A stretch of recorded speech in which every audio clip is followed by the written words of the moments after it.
The deeper and deeper I go, I find what it is I should know. 'Cause it's just a matter of time that you'll reawaken your mind. Oh, come with me, come to know and find out what is true. Then you'll know what's in store just for you. No more living a lie. I can look to the sky and say, I'm reawakening mine. Come to know and find out what is truth, yes. Then you'll know what's in store just for you. No more living a lie. I can look to the sky and say, I'm reawakening mine. Happy Holy Day, Moors. Welcome to House of Reawakening Minds. House of Reawakening Minds exists to provide for the exploration and practice of spirituality in an enlightened community dedicated to honoring the myriad of sacred pathways to the universal creator. We are an awakening center for spiritual grounding, free thought, self-discovery, and Moorish science, a learning experience for all ages. Tonight, our National Grand Sheik, Taj Tarik Bey, and I are pleased to be back with you again to present Spellbound, Breaking the Chains of Connotative Slavery. But before we begin, please be sure to like, share, and if you have not already done so, subscribe to our channel.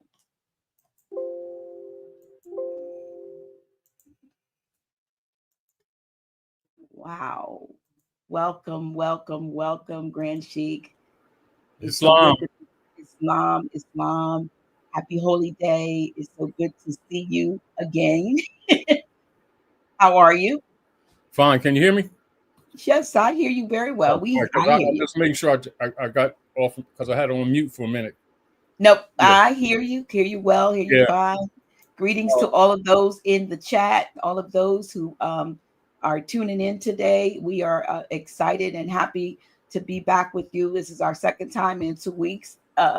We probably are not, Grand Sheik, we're probably not, while we're waiting for you to, get back up to speed. We're not going to be doing twice a month, but we are going to try to do the first Friday of the month, as today is the first Friday. And until you're feeling, well enough to maintain the standard. Yeah, because I heard you kind of slept for a couple of days after our last show. I guess you it wasn't because of that. It's just that I'll be up all night all the time. Well, you can't do that. Thank you all. Thank you in the chat. Thank you for the comments in the chat. We're happy to be here, and we are really excited about the topic. Actually, Grand Sheik put me on assignment this week. He had me studying some stuff. He said, go read this and go read that and go research the other. And so so that I could be a able-bodied participant in this conversation tonight. And tonight we're talking we're talking really about what amounts, I guess, to jurisdiction and status. And so I want to open up by saying connotative slavery is the invisible prison of legal language, misapplied identity, false jurisdiction, and we're not just physically controlled. Is that right, Grand Sheik? We're spellbound, as we call this. Yeah, we're spellbound by symbols. Mental slavery.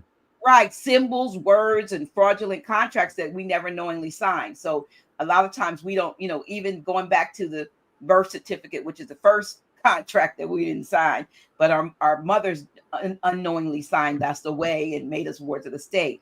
But I've come to realize as I'm studying and so forth that, and I put this in a meme the other day, that they've taught us, to argue over politics and race and rights, while the real issue of jurisdiction goes unchallenged. Mm-hmm. We don't even, yeah. So that's what we're going to be talking about tonight.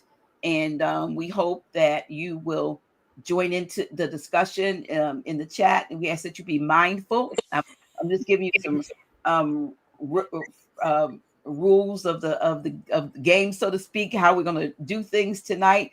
If you have a question, I would ask that you not put it in 10 times. That's kind of a disrespectful, and it might get you blocked. So I'm telling you, at the head, up at the front, hopefully I'll see your question and bring it up so that we can get an answer, if we will, but I will not tolerate just flooding the line with the same question that you copied and pasted and copied and pasted. The other thing that will get you blocked is disrespect of the others in the chat with you, and disrespect of the hosts. So or guests, if we had some guests, but it's just us tonight. So we're asking that you be respectful, not only of yourself and those that are in the chat, but of us, so that we can have a great time. With that, Grand Sheik. Mm-hmm. Islam. Yeah. Now, one of the things that we want to remind everybody is that civics is a science that treats of government, civilization structure, or what you call bodies politic, and it's ancient. It's not modern, and it's not contemporary. And because of the training of our people under the animal husbandry, the general narrative, because of lack of exposure, has been our people accrediting those principles with the Europeans because we've been under occupation. But those principles are ancient, from the ancient world. And even when, like say, if they're talking even in the ancient Coptic, or what they would call the Heliothex, which the most of people are trained to refer to as the Bible, and they're talking about kings and queens and houses. Now, when they say the house of Daoud or something like that, they're talking about family line and estate all at one time. So if they say the house of David or something like that, or the house of Jacob, you're talking about the family line and the estate generationally all together. And jurisprudence is the positive law principles by which hereditaments are governed, dealing with descendancy. And so the rules of law, or what is known as positive law, and maxims, what is referred to as maxims, are those principles that are as close as they can be to the laws of nature, that hold within themselves no bias, if you get the point. The natural law, or when you hear also when people say divine law or nature's God, they're talking about those principles. Now, and one of the things also, Dr. G, as we were talking earlier, so that people have a comprehension of why you even chose this subject. I mean, we're always doing it anyway, but Right. Is because we need to aid our people into demonstrating naturally in our everyday conversations competence in our civil affairs, because if in the reality for the different on the different venues, even organizations that our people have participated in or become a party in, or even try to establish relative to rights, like our people are dealing with rights, whether they're dealing with the people's rights or women's rights, man's rights, or what they call civil rights, or inheritance rights, or property rights, or land rights, or controversy, all of those come under civics. And because our people have been actually improperly, abused with the education system, when things are not given to you as you're growing up, you don't miss them, so you don't recognize the handicap, if you get the point. And because by basic nature, our people are generally very intelligent people. But it's just like if they don't teach you how to count, you don't know when somebody's cheating you. But it doesn't make you dumb. True. If you've been miseducated, if you get the point. Yes. No different than most of our people are not aware that, in fact, they have yearly conventions on education where they plan connotative linguistics to introduce into society for control purposes. And so people, sociologists, and people in what they refer to as the educational systems are well aware of that. And so they keep up with those things. And that's operating on an international jurisdictional basis. And I know that most of our people aren't even aware of that. No different than a lot of the people think that a lot of the fad language that is rooted in certain communities, and particularly ours, think that all of it comes from us, not knowing that a lot of us interjected. No different than many of the generations, say the last two generations, be thinking that hip hop belongs to them, not knowing that the Khazarian's been controlling it and interjecting connotative linguistics into it for a control for socialization engineering. But they don't look at it from that perspective because most of the artists are our people, and so they have the misconception that it belongs to us. The principle of it does. The root of it does. Yeah. But what they've been given in these last couple of generations is actually mind control and has negative structures rooted in it in order to actually break our families up and also to feed the penal system. And so on the surface, a child growing up admiring artists logically don't see that. And even when they're looking at the Hertz, the musical Hertz, the sentence structures, the subject matters, all of those things. I'm not getting into that, but I'm just saying, presenting that as an example that is easy to look at. Well, before you go too much further, what you said about, the language and so forth, I saw a video a few days ago. I'd seen it maybe last year sometime, but it popped back up again the other day. And I believe it was a Dane Callery video, and he had a quote or a little excerpt from, you remember was she an anthropologist or whatever, Margaret Mead? Yes. And Margaret Mead was basically talking about, they don't teach Americans other language because they say, once you learn another language, you begin to question the meaning of the words in your own language, and you start to think critically. And they said that's dangerous to a system that's built on deception. And she used, for example, a pencil, and she said, this is not a pencil, but we tell you it's a pencil. In other countries or other places, that what we call a pencil is not called a pencil. But if that's what we are told or taught that it is, then that becomes our indoctrination. But the reason, there are other folks that can in melanated people too, that fluently speak several languages because they are not necessarily in a structure that limits what it is they can learn for the purpose of expanding their awareness and expanding their consciousness. It's deliberate, like she said, she admitted it's a system built on deception. And and back to what we always remind people, and just like when prime ministers are teaching the children in school, in the more school for children.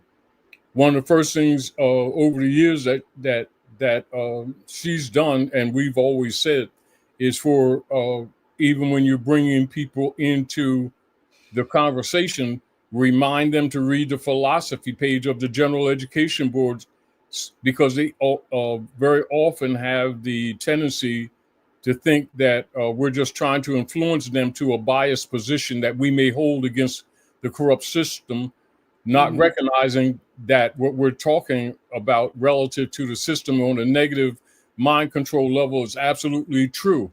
And they're so confident that our people don't read and can't read when they do read that they even publish it. And yet you'll see our people over generations going to PTA meetings, parent teachers meetings, for years, to their children grow up and have children and talk and have the conversations of they're trying to make sure that the curriculum is good for the children in school and stuff like that. And not knowing that these people are laughing in their faces because it's right there on the philosophy page. And they spend years of dressing their children, preparing their children, delivering their children to their own enemy. And they publish it right on the face, what they're going to do to the children. And they won't even read that. Let me share that. I know we've read it before, but let me share that.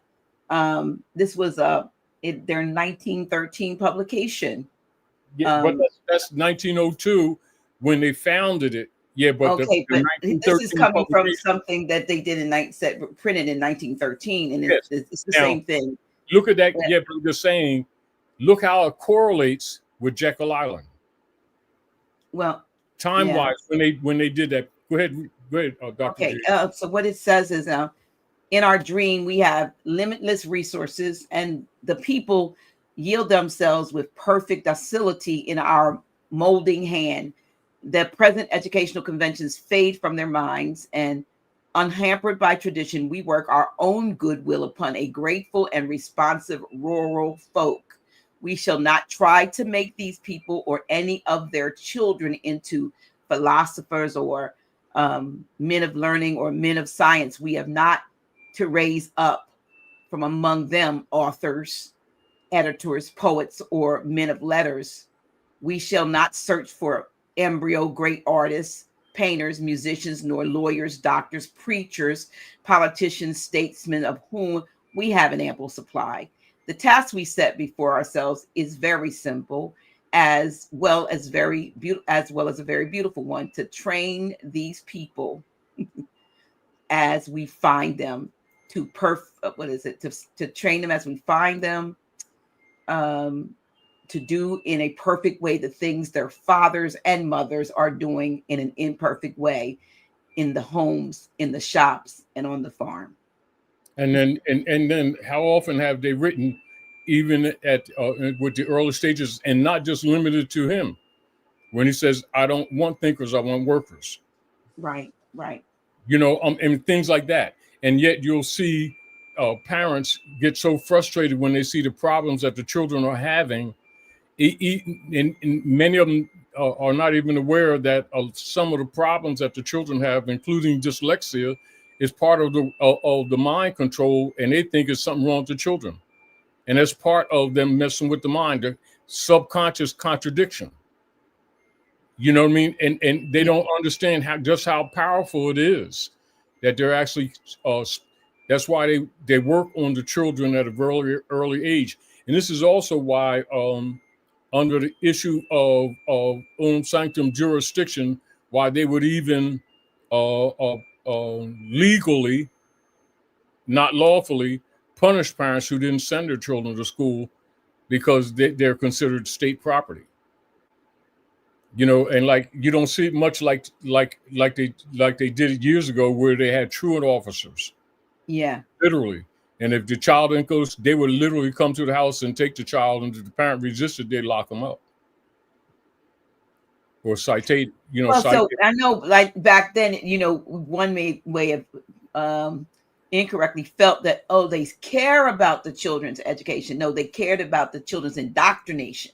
Exactly. And they wanted to make sure that, especially in that first, formative years, up to 7, when they said, one of the popes said, give me the child. What does it says? The first 7 years, and I'll show you the man. In other words, train up a child. Train up a child in the way that he should go, and when he's old, he won't depart from it. In other words, there's a time when the child is open, to more molding and indoctrination in the first 7 years. That's why they got them all on these video games, having with Training. now they're training them to be insensitive to killing and all of this, because they see it on the games, and then they go back the next day and the thing gets up again and they can live to die another day. But that's not reality.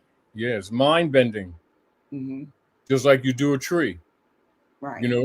Because the principle is still the same. And this is back to what? Biological bending. Molding. Like they say, molding. That's what they do to what do you call bonsai trees. I went to some training years and years ago in Texas, and they used the bonsai tree technique as an example of how we can take the minds of other people. They use the tree because you can take a mighty oak, and when it's growing up, if you keep twisting it, bending it, shaving the top off, which could be symbolic of cutting off the mind to learning new things, you could stunt the growth of a mighty oak into something that you can hold in the palm of the hand. The same way they do with elephants. So you tie a very strong rope around the ankle of a baby elephant and tie it to something that it can't get away from, because it's so big and it's small. But when it's older, you can put a string around its ankle and it won't go anywhere because it's been molded to think that it can't. And and this is back to why we tell people, just like when Brother Dane was mentioning anthropology. Now, so civics on a larger scale, anthropology deals with civilization. So anthropology deals with different pedigrees of humans, their travail on the firmament of Midgard, and the imprints that they make on the land, the uses of resources, and their organized structures in governments, i.e. that's called anthropology. So that's still part of civics. And the things that our people, concern themselves with, they're many of them are not aware that they're held as incompetent because they're talking or speaking with passion, usually addressing sincerely but incompetently the social, civic, and economic problems that we're having. And then they will use the corrupted connotative linguistics trained to the people in school. And because they've given them pieces of paper calling them degrees, they assume that they have comprehension of the language forms. And this is again why they are constantly interject or want to control the narrative, because the art of the politics is they set the foundation in corruption, and then the art of the politics is management of it. But for the most part, the people are self-replicating. And by them not knowing that this is planned, they just think it some of the problems that we're having in our families, including to break up the families, the gender wars, why families are broken, why relationships don't work. They think that's what they think is Black culture, not even knowing that Black is also part of the connotative linguistics. And then the culture is dead culture from the mind control system. And because we've cultivated ourselves, it was planted in us, and our people start thinking that it's our culture. No, that's culture generated mainly and particularly from North America, and then exported around the world, which is again why where many of our people don't understand the rejection spirit that they sometimes experience when our people leave this area and go into other jurisdictions, and particularly with the women, because usually men are more crude in many ways, but when going into other political jurisdictions, the men usually have an easier time, and our sisters will do it, will travel and wonder why they're mistreated more not knowing the truth of culture is that the nation is measured by the woman, and so more is expected. And so when they don't understand that the corrupt culture is really not our culture, we've been living it, but it's not our culture. And this is again why they don't teach anthropology, and that or why they don't remind our people that they're under colonial or usufructuary wardship tenure operations for generations. So our people keep thinking that their thoughts are their own. No different than, as you already know, which we remind the people with some of the exposed uh, um, contemporary unum sanctum operations designated in these more modern times as King Alfred and Rex 84 genocide programming. And as you can see, even in the genociding programming, with that military manual, they tell you right in the front that they're genociding the people. Just like they have the philosophy page in the General Education Board. So our people come into the society from childhood for generations and are not aware that these are not attitudes that they're running into their military operations. And one of the things by them making it available, this is why a lot of times when you'll see certain people among our own that will start, say, taking positions of what is considered or what is designated questionably as leadership, they will make emotional arguments, but very rarely will you see them address the philosophy page and the security page of Unum Sanctum via the contemporary rebranding, which is Rex 84 and King Alfred. And this is, again, why many of your European sociologists and politicians, whenever our people get a little bit more learning and start studying a little bit and they go at them, then you'll see them project and say things like, go to your black leaders that keep selling you back into slavery type thing, rather than take the accountability that this is the U.S. corporation policy and these people are just overseers, if you get the point. Because their idea of the sociology now is that, the overseer paradigm, left in with manumission in 1865 type thing, when all of this stuff has been rebranded. And it's the same, it's just like most people don't know, that the current wars are extension still of the Crusades, an extension still of the Columbus operation, because they rebrand.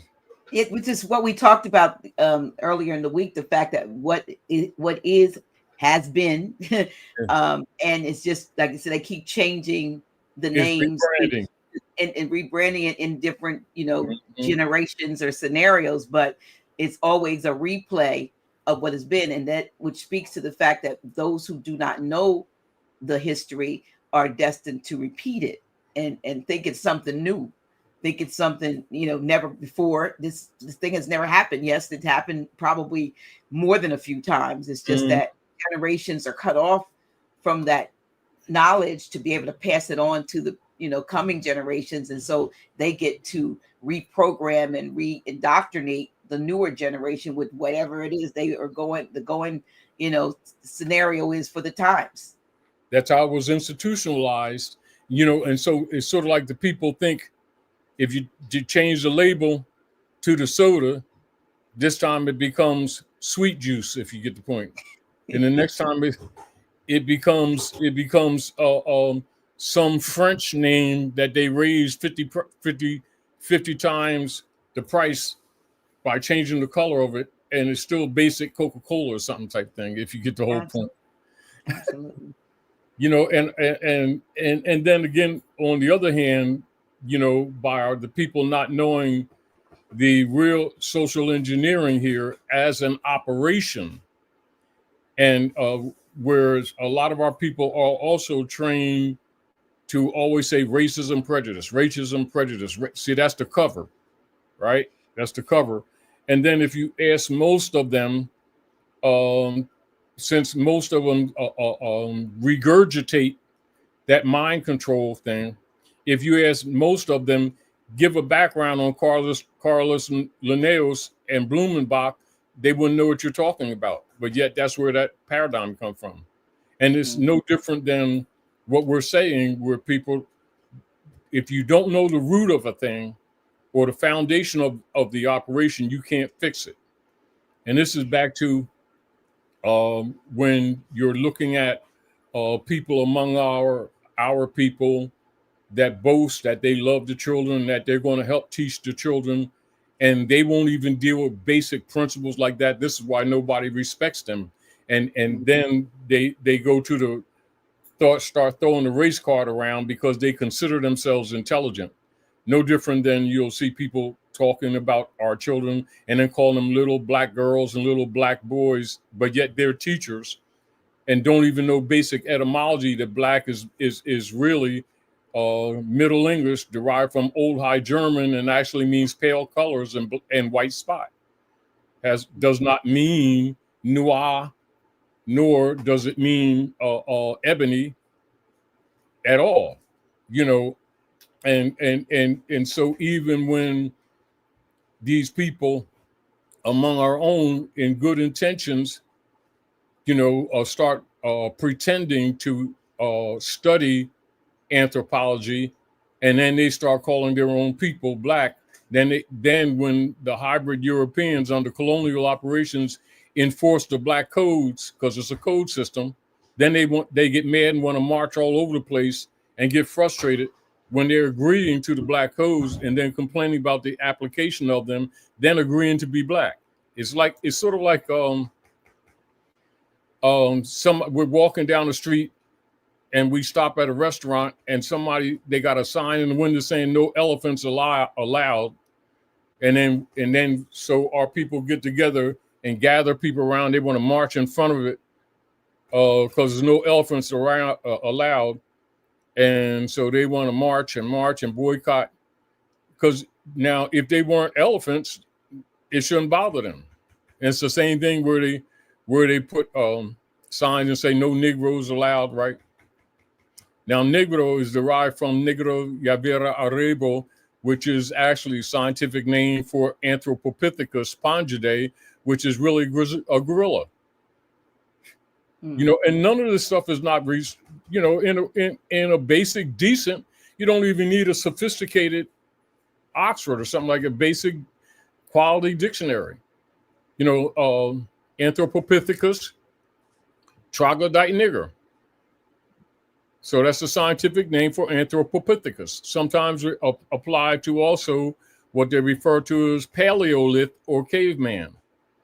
This is why, like a lot of times when you see Europeans, when they're, you know, like slurring each other, you know, like fun, or like when they're calling themselves less than civil, they refer to themselves as troglodyte. That's caveman, because the scientific name is troglodyte nigger. And that's where the word Negro was adopted into the human family. And how many folks know that? Because you'll see Negro on.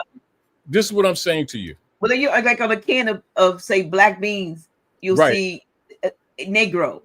Yeah, Negro, whatever the word for beans is, but or Negro. When you see like the like if you see you're dealing with the aqua or the marine animals and stuff, and they'll take the dark fish and goldfish, and they'll call them blackmores. You know what I mean? Now, but and then this is where some of them will say, well, Moor means black, when Moor does not mean black. Moor is short for ancient Moabite Canaanite people. That's an actual pedigree that's at the foundation of the tribes of the earth, for the most part, if you get the point. That's just general. But that's collectively the Asiatic and African tribes of the earth. This is again, like for instance, like what that surprises many of our people because of the training here. And I'll use an example. Like some of us who are a little older, maybe some of the younger listeners may not be familiar. Like an entertainer, Josephine Baker, right? When she got her recognition, Paul Robeson and others, they went to Europe to the very same people who the descendants are here who've been oppressing us. And even though they may have had problems here or there, they get more respect and more acknowledgement and more recognition than they did here. No different than Joel A. Rogers, one of your great scholars, right? Mm-hmm. Most of his awards were recognized on Europe, not here. Although they know that he's one of the world's leading scholars, and that many other scholars use his work and then turn around and still call our people black, knowing that they're Moors. You know, no different than like you'll see even some of the different leaders here over the years when you go back into the 1800s, like when you deal with a lot of law cases, even with the law case with what they refer to in history that they trained the children, Black Bill. And this is before Lincoln was praetor for the corporation. And as you already know, he was the last republic president of the United States. And most people, they don't even know that in school, that he was the last lawful president. And every president after Lincoln is de facto. But the case of Black Bill, 52, 53, 54, before the Dred Scott case, which was litigated in terminally litigated in 57, which is studied from around the world and among our people relative to the status of our people, but they rarely will teach them a Black Bill because the argument before the courts was that he wasn't black, he was a Moor. And then as you go up into the earlier 1800s, then they start just simply calling us blacks or Indians. You know what I mean? Which is both of which are classifications. So the Indian designation comes under the War Department, you know, where they start dividing us against each other, you know, to keep us from uniting, if you get the point. But that the Indian paradigm started actually in the islands, down in the Indies, that's yes, yeah. And that had to do with them trying to take over the Moorish trade routes. Yeah, you know, and starting with them going to Madagascar, and then going to Haiti, etc. And to this day, that has a lot to do from a political perspective why Haiti is forever been suppressed. All right, because that's where they first started with the military operations, because they couldn't take over Madagascar, which was their intention. And so when you even look into the shipping logs of Europe, you'll see that the military operations of Ferdinand and Isabella, with them trying to take over the trade routes, the Pedro, who was a Moor, navigated the Nino, and instead of taking them to because they had captured, you know, him among others too, because they didn't know the seas. We knew the seas, you know, because it's part of the old empire, goes back thousands of years.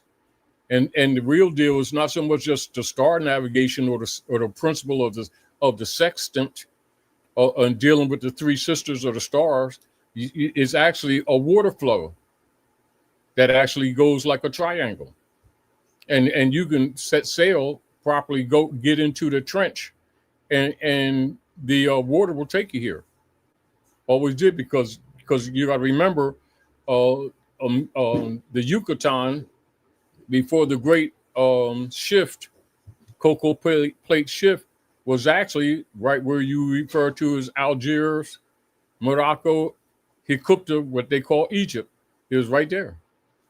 This is what geographically, geologically, you'll see that the geological soils, rocks, sands, and aggregate of the Florida area and the Yucatan is absolutely direct, identical to the coast of Morocco, Algiers, Tunis, Egypt. You know, and it's no secret. You know, any anthropologist and geologist will tell you that that's not a secret, but people don't know that it was once together, and they will. And isn't that the same? Excuse me to cut you with, but isn't that the same with say the east coast of the U.S. of America and the west coast of Africa? Well, that's it. That's why even though you have a lot of areas that sunk, what they call Mu and Pan in Atlantis, what they refer to Atlantis, Mu and Pan, and the shift, etc. That's why you'll see sort of like the almost matching coastlines, like if you push them together. Mm-hmm. And of course, that goes for so many millennia. So now you're dealing with geography.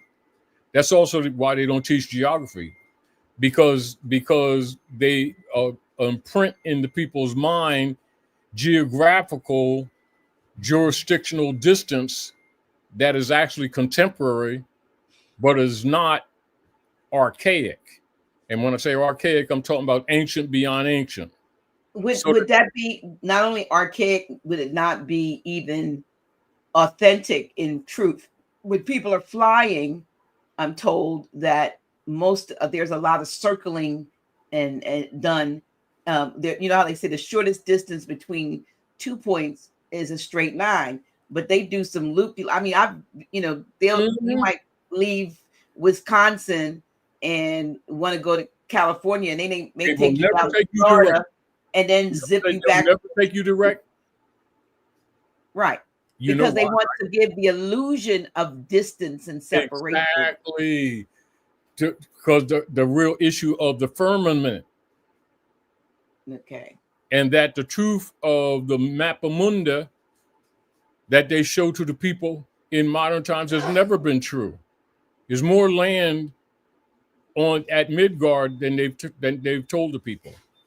But in order to give support to the reconstructed history that has generally been taught, etc., they had to create the geographical falsehood as well as the pedigree falsehood, and as well as the Linnaeus phenotype psychosis in order to support the artificial race game that's been weaponized that they keep the people divided with here.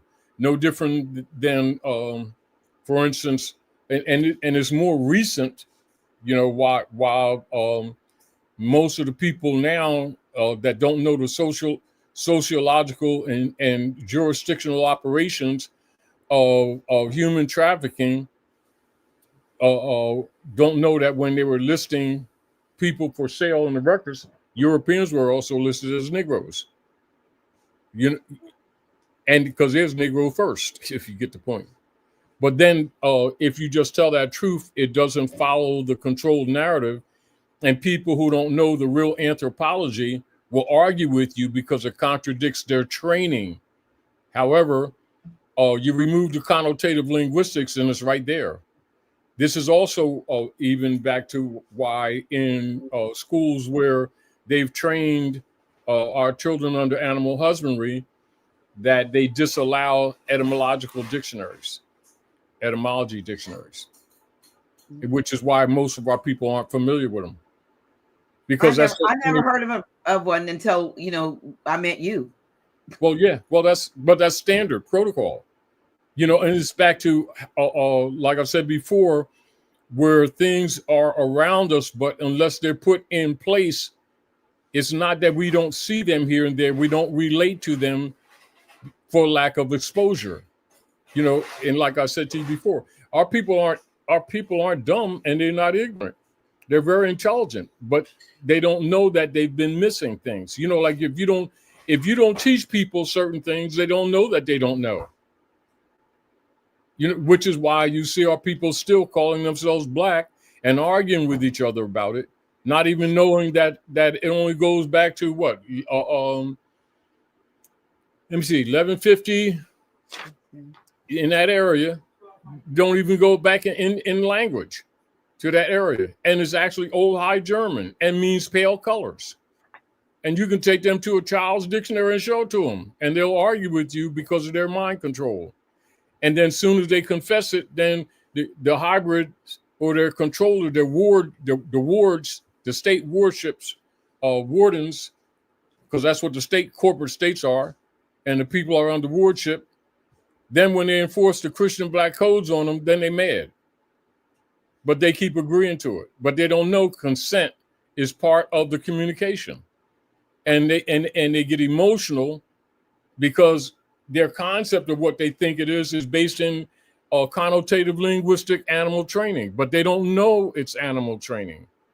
And this is what makes it difficult when people know better that's trying to teach our, and this is what they count on, that when someone tells our people the truth, they'll attack you, thinking that you're their enemy.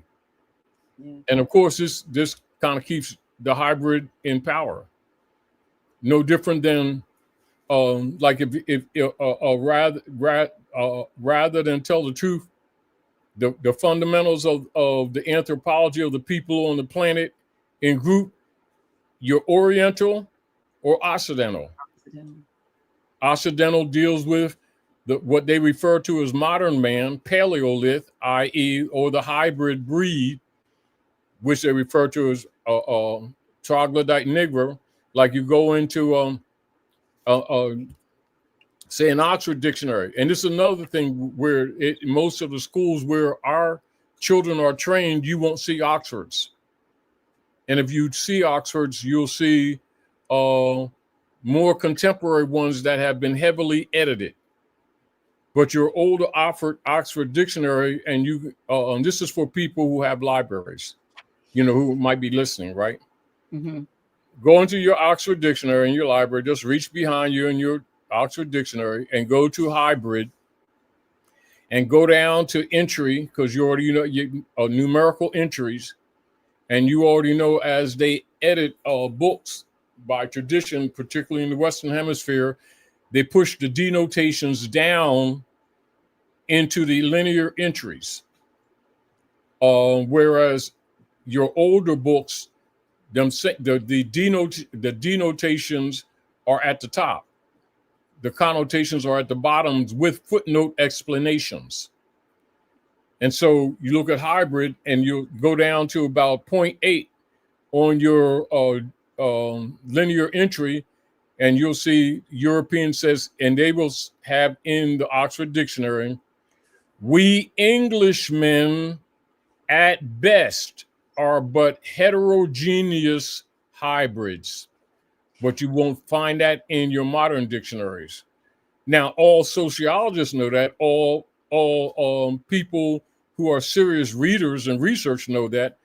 But look how many of our people that are listed as scholars that would argue with you desperately to justify standing on that falsehood, not knowing that it's part of the mind control. Is that a good segue to talking about Yakub? Yes, it is. I think it is, because when you had me researching.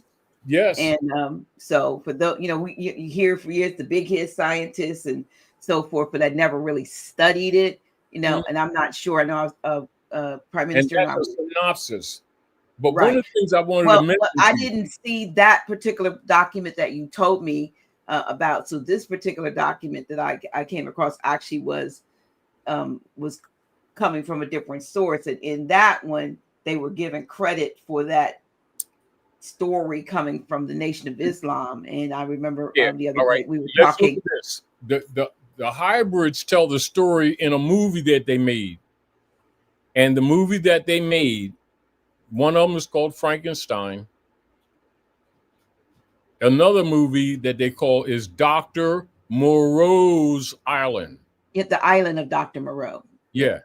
Now, so people who can read know that Moreau is French for Moor. Mm-hmm. So they're saying that the Dr. Moore's Island, or the Moors Island, Island of the Moors. Island of Dr. And Moreau. what is that? That was biological, heterogeneous experimentation. Right. So when I was studying that, I couldn't see anything about why he would want to create something opposite of the original people to oppose the original people. Now, on the surface, your rationale, which is logical, right? Mm-hmm. But once you go now, then you go into the ancient Moabite history, because remember, the Moabite history and Moorish history are one. Moorish is contemporary under the patriarchy. Moabite is under the matriarchy. But once you know the real Asiatic history, your questions are answered. And this is no different. Why I want to enter two things with you. If you go to the Library of Congress, United States Library of Congress, there's certificates of registration of information that has some of that there. So they know it too. This is again why, like, some people who are more up on things and who may have other agendas or might be slightly compromised get upset when you mention CM Bay and the registrations. Like, for instance, even to have the literature like the Circle of Life and stuff like that years ago, you couldn't even get it. You'd have to send an application. Years ago, it was 12. They raised it to 24, saving maybe 20 years ago. But to even get the book, and you mail to the Library of Congress, and you wouldn't even get the mailing information unless somebody told you, like that was a member of the Order of the Great Seal. And then you get an application, mail it to the Library of Congress, Copyright Office, then they mail it to you they mail you a certificate, 2 certificates mainly, in a manila envelope. And then once you got the certificate, they don't give you the books. Then those who have access to the books will let you have access to it. Now, of course, years ago, the fact that I started sharing a lot of that information with people created a lot of consternation with people in both Masonic orders and in the Order of the Great Seal and in certain chambers around because that kind of like what they would say, told people things that are only given in secret societies, and I made it available to ordinary people. But my I'm not justifying my position was I saw so much corruption, and then seeing our people suffering and not really understanding what they're dealing with, so I put it out there. Made a lot of enemies, but you sure did. Because folks they sometimes make a living off of the secrets they keep. That's another reason why I did it. Yeah. Even when I started doing, and it created problems, and we're still working it out.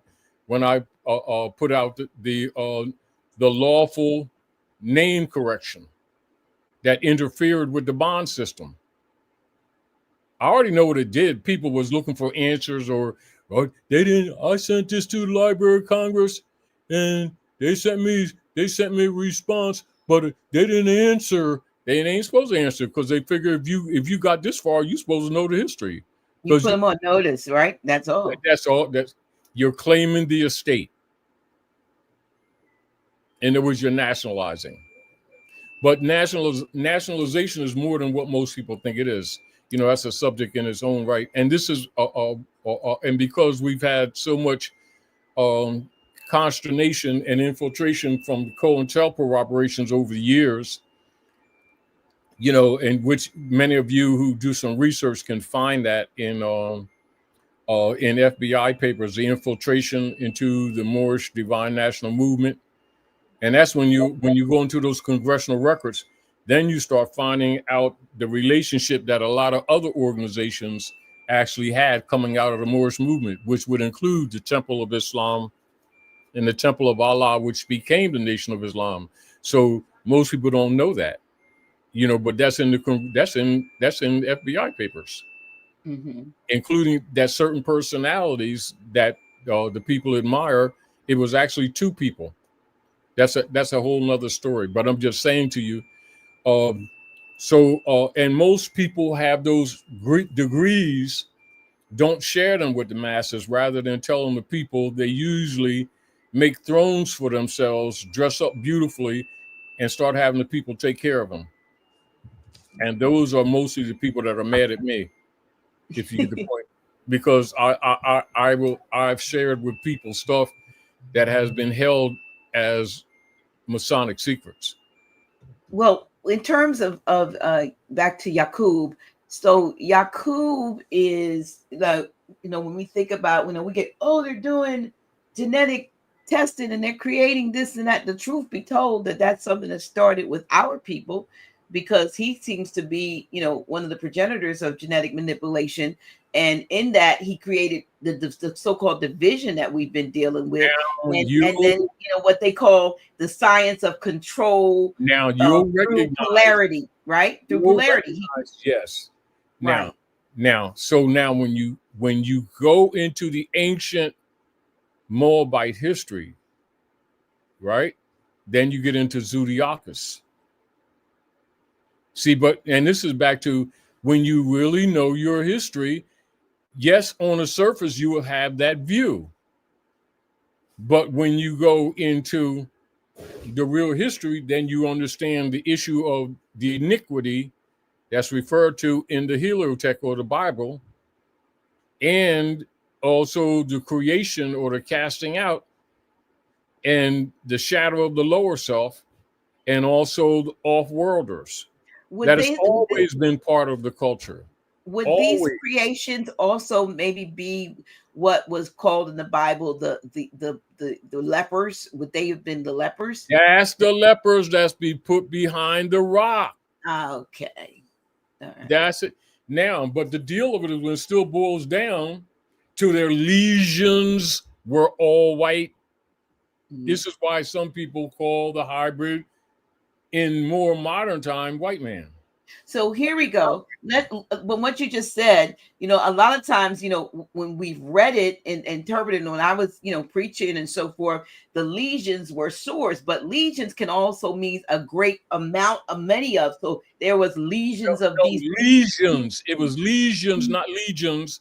The legions was what is referred to by them today, leprosy and skin cancer. Okay, but these were people that were in the process of being grafted and they were genetically. Let me interject to help you along, because although we're not necessarily getting into that, the Isle of Patmos, which is where he went, where John was on the Isle of Patmos, and that's where Yakub allegedly did first work. drop off before the land of Angles. Okay. The land of Angles is later referred to as England. England. Okay. Yes. Now, so this is why also when you hear some of them refer to themselves as Anglo-Saxon. Saxons, yeah. All right. Now keep in mind, when we ruled the planet, that area of Iberia, where we took them behind the rocks, because remember, Yakub's middle name is Caucasus. Okay, that's where they get the Caucasian. Exactly, which is the mountains that we put them in. That's the rock, mentioned in the heliotext that the people call nowadays the Bible, right? And the Bible is not really the name of that book. It's heliotext. Heliotext, yeah. Yeah, but when you know the real history, would that be Sun Book, right? Book of the Sun. Book of the Sun, okay. Yes. Sun Book, yes. All right. So everything is Cosmo.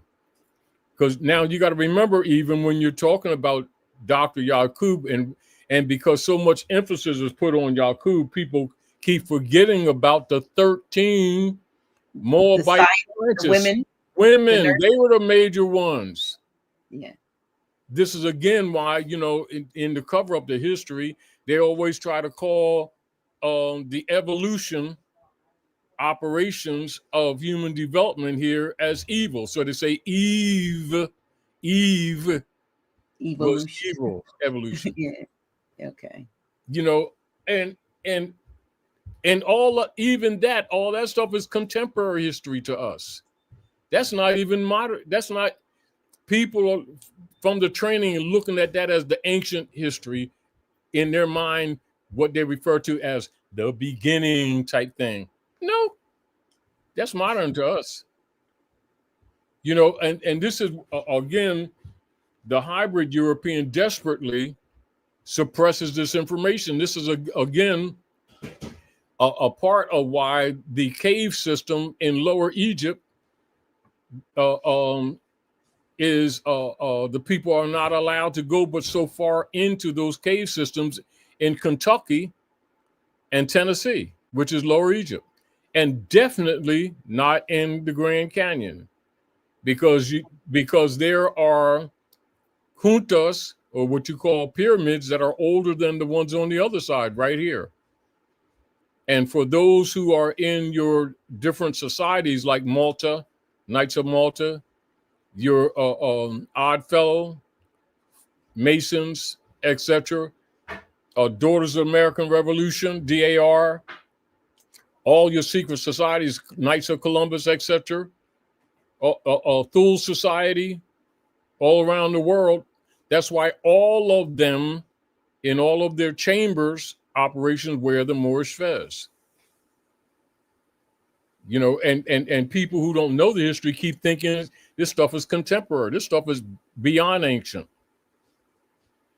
And then they will refer to it as, from their perspective, as the ancient Egyptian order, arc degrees type thing. And of course, you already know, dealing with the element of water, which is also symbolized as carrying the wisdom and memory. This is why you see them do libations with the water and stuff like that, because, you know, it contains memory. And the ritual of casting, that ritual itself is what's called God, not a being. Right. The word God means to call upon, to invoke, to pour out.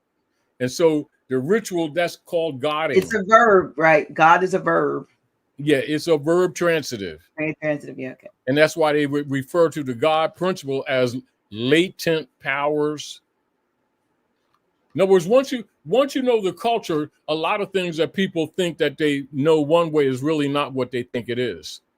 But of course, if the people were told the truth of culture on the planet, it would destroy the religious organizations, and they would lose power and control. This is again why they want to control the narrative and make people think that not so much what they refer to as extraterrestrial, that interterrestrial and other terrestrials is, they won't say to you, because it's always been a part of what's here. Or if they're dealing with archaeological stuff, they always like cut your mind off it like it's somewhere else. It's somewhere else. It's always been here. And the deal of it is we're actually imprisoned, politically imprisoned, and they'll just simply call it the ice wall. Wow. Stuff like that. Now I'm looking at stuff with regard to some of the prophecies and so forth, and so you had the Dogon prophecies, the Hopi prophecies, some of these prophecies, seemingly pointing to maybe where we are now, for instance, perhaps in some of that. And I know that the Dogon talk about beings called Nomo, right? And when I looked at the Nomo and who they are or were, no, I would say are, in terms of their connection, that these they're connected to water. They're connected to amphibian, like the serpent like fish beings. And then I thought of the Piscean era where the Catholic Church attempted to make themselves, the mitre that looks like the head of a fish, and and the mitre now the robe. They used to have robes that looked like now, they had fins and so forth. Were they trying to impersonate the Nomo that, like, say, yes. the Dogon? All right, now, so now you see, now let me throw some things out there to work. I'm thinking. Yes, good. Now the mitre. What else does the mitre means? Mitre means the square,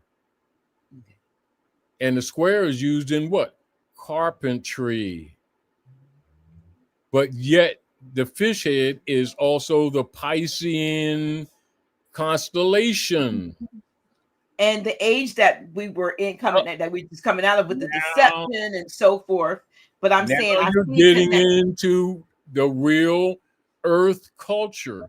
Well, with the Vatican having a lot of like serpentine things, like you look at the thing in the big auditorium they have, looks like you're in the mouth of a serpent, and you see what it looks like. What is the place where they had the Pope laid out? I saw a aerial view of it, and that looks like the head and the body of a snake. The building layout, and was it St. Peter's Basilica or whatever. So I see a lot of that fish type symbology, and I realized that the Nomo and the Dogon, with the Nomo, they were like serpent-like, fish-like gods that came from Sirius B, but they were connected to water. Yes. Now let me interject. Excuse me. Huh? When you're done, I'll make your plate. When you're finished. All right, thank you. Excuse me. Prime Minister always looking out for me. Being sure to act right. Feed me. But now you've got to look at the culture. And so when you look at the ancient ones here, right?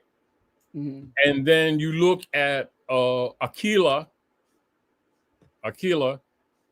and how Aquila is used, or the feathers of Aquila is used all around the world with the aboriginals. Now there's a distinction. Aboriginal from the original, and from aboriginal with the mix comes indigenous. Okay. Aboriginal is first. Mm-hmm. Indigenous is second. Although people who don't know anthropology will use them conjoined, and they're actually not. This is another reason why they don't teach etymology, so they can keep people arguing with each other and keep them scattered while the hybrid rules. So keep this in mind when you're looking at, like, say, some of your tunnel systems and inner cities, which are ancient, under the land of Nod, which you call New York area. That's land of Nod. All right. Now, how does that tie into where was Cain? Yes. Was banished to the land of Nod, right? Yeah. Or he went to the land of Nod, where the others, where he thought the folks might kill him. It's on this side. I see. See, one of the keys. This is how the Wigamores control the narrative here. Because remember, one of the major missions with the Convention of 1854 at Philadelphia is to reconstruct the history, to mentally disconnect the people here from the land. This is where the fiction of the so-called African diaspora has its root. It's total fiction. Mm-hmm. Yet it's been told so heavily and strongly, people in the name of scholarship defend it. But yet it's false. People were already here, always. You know, and because it's not rational, and the sailing routes and stuff like that they haven't taught to people, they start talking. They created the fiction of the land bridge from Alaska and from Upper Asia. Or the Bering Strait and all that They stuff. say that we walked across there. BS. You know, the land was always together. We was all over the planet. Midgard. You know what was interesting when you think in terms of back when I was saying something about the fact that they fictionalized the distance between back when I can't remember her name. She was running for president. She lived in Alaska, and she could see Russia. She could she could stand. Alaska's so close, but she could stand wherever she was, and she could see Russia.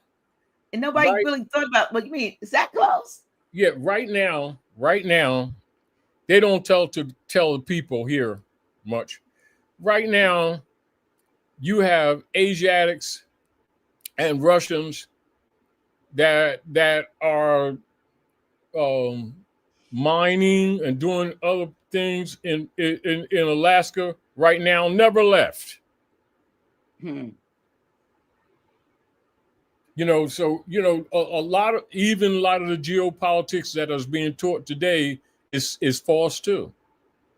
You know, and a lot of the wars are continuations of church bullies, which is why they're so determined to maintain certain wars when it don't appear to make sense to people who don't know the real history, or even. You know, when they talk about the during the early wars here, and they cut out the history that if it wasn't for the Russians coming here, that these Europeans wouldn't have been able to lock things down. No different than they make up that false history when the Khazarians were destroying Germany. And Hitler was put in place, and he was a figurehead, the real person behind him. Actually, they were actually trying to save Germany, and the whole history they even tell about him is false. About Hitler? Yes, he's not it's not defending him, but the whole thing that they've told you about him is totally false. That all that stuff will come out later, but the deal of it is he was defending Germany, because the same people that are destroying the world now and the same banksters, the same thing they did to Germany that destroyed Germany. That's what caused Hitler to rise. He was trying to protect Germany. So he was doing what the brother over in Burkina Faso and all. It's doing that exactly. What Castro did. He was nationalizing Germany. What Castro did, yeah. You can do the research on Weimar Germany, and if you talk to Europeans, not on this side, on that side, about the problems that are having, and they're referencing what's going on right now, and they're saying them same people is doing to North America what they did to Weimar Germany, which is what's going on right now with the economics. Same people. Hybrids, and they're Khazarians, not Jews. You know, and it's back to when you know the real history, you don't allow them to control the narrative. One of the problems that we have as a people is that our people really don't know the real history, and they're controlled by the Reconstruction. And so when you deal with Horace Greeley, when you do the research, you'll notice that he was a New York newspaper tycoon. Yeah. And when they started taking over, you know, that's why they refer to the New York crimes. They'll say some of the Europeans who know the history refer to the New York crimes instead of the New York Times, and they refer to being their oldest newspaper, right? So Horace Greeley owned that.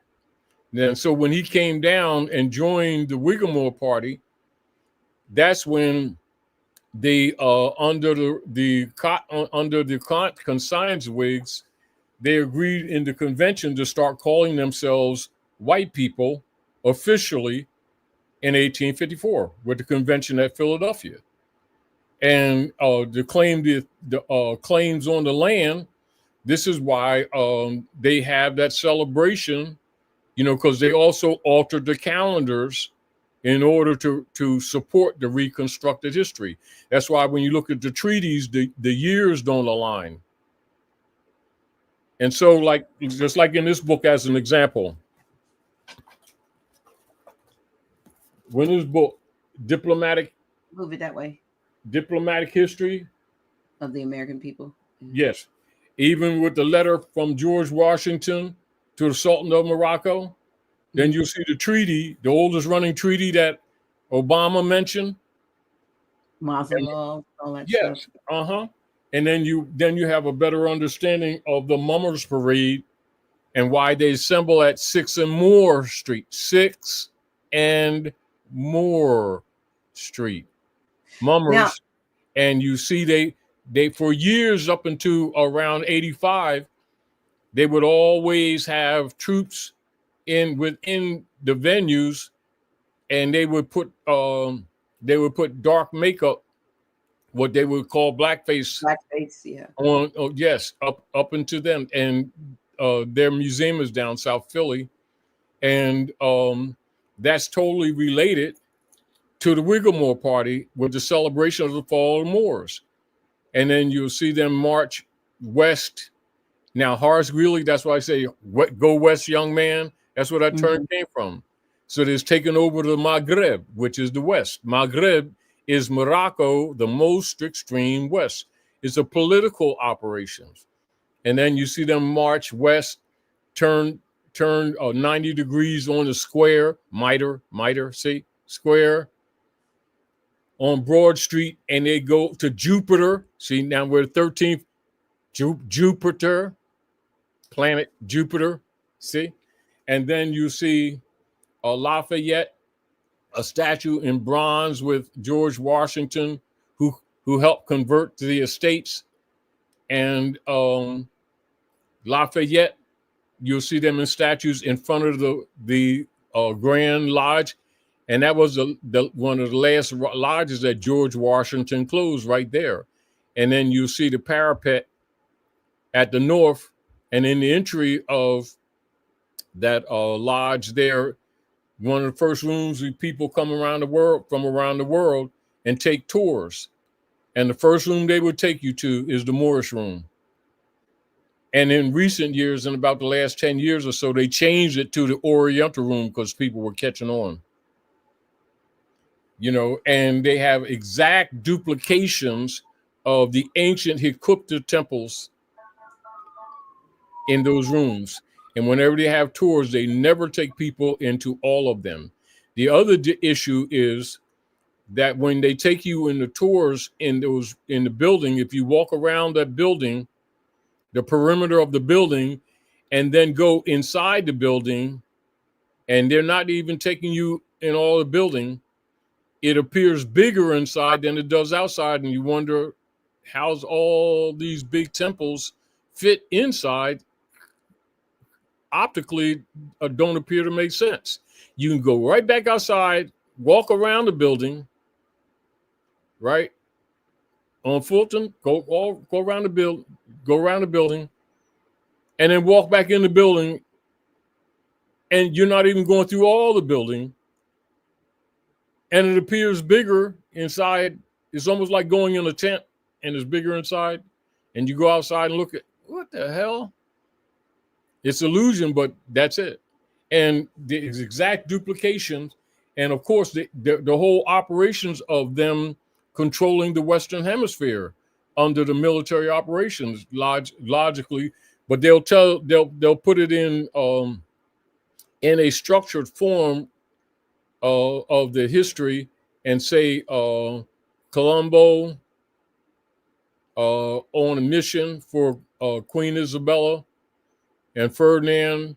They defeated the Moors on the other side and in Iberia. And what is really Iberia now is written into the history as Europe. That's really Iberia, right? So, and what they call Spain on that side is really Al-Andalus.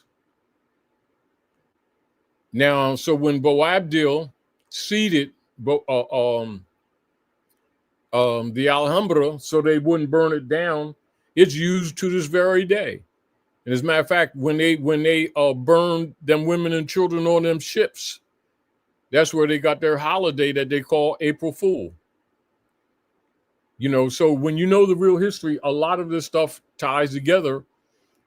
But one of the dynamics of how they teach the history is to disconnect the people mentally here from the land. This is why they started pumping the fiction of the so-called African diaspora, which is total fiction.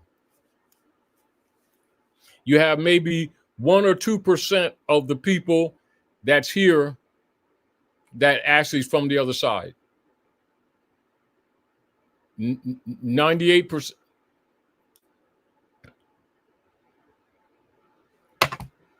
I'm sorry. Yeah, it was engines going by. I'm sorry, I muted myself. Right. But you were talking about the Weimar Germany, and I wanted to go back and revisit that because again, it speaks to when you don't know the history, your history, or the history. They control the narrative, right? And then you are actually destined, and you may have reason to repeat it without knowing what you see yourself going in. So I'm looking now at that situation, which was I guess had something to do with the Treaty of Versailles or something, but it says that their economy was crippled, and it caused what I guess they talk about the hyperinflation, and people carried wheelbarrows of money to get a loaf of bread. So now you see what's happening. They had this, here's what I'm seeing. I'm seeing a connection to the things that they've been predicting. Like I said, but with the 1920s, the German mark was worthless. They talking about the devaluation of the dollar. Saying that's how they got into the Great Depression. So we need to study and know these things and see the signs of those things, so that we ourselves are not, don't get caught in the trap, not knowing what you're dealing with. Now, so Hitler was so upset, it seems, with what was going on with Germany and all of that he actually was as a national defending his nation. Right.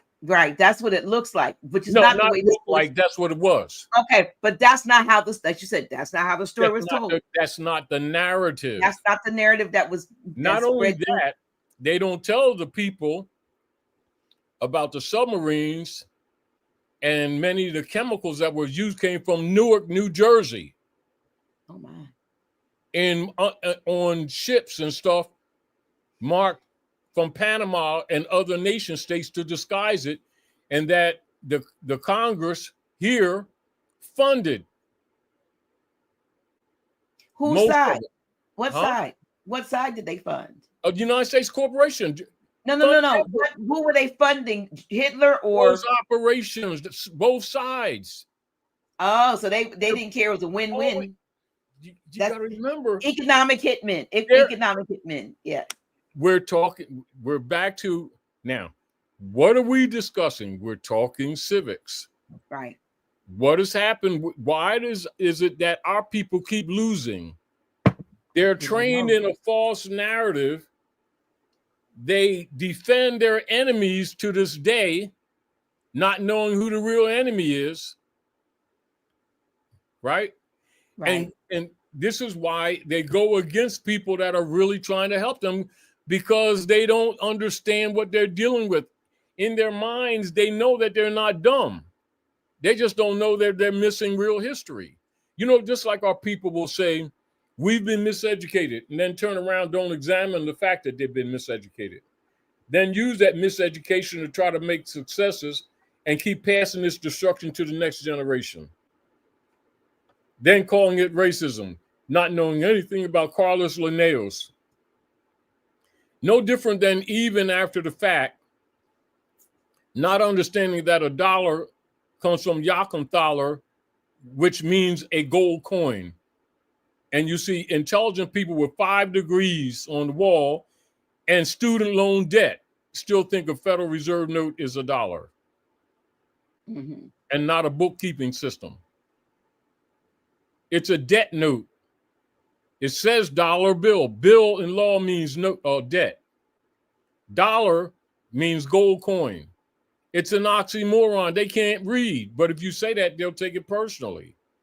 It's again why it's kind of difficult, but we got to, persistently do what we do to try to help the people, because they're going to need this information, because as things collapse, you can't have incompetent people trying to self-govern. Although our people keep talking about they want to self-determination, and then they wear kente cloths and feathers and stuff like that and tribal stuff, and don't even understand government principle, because those principles are ancient.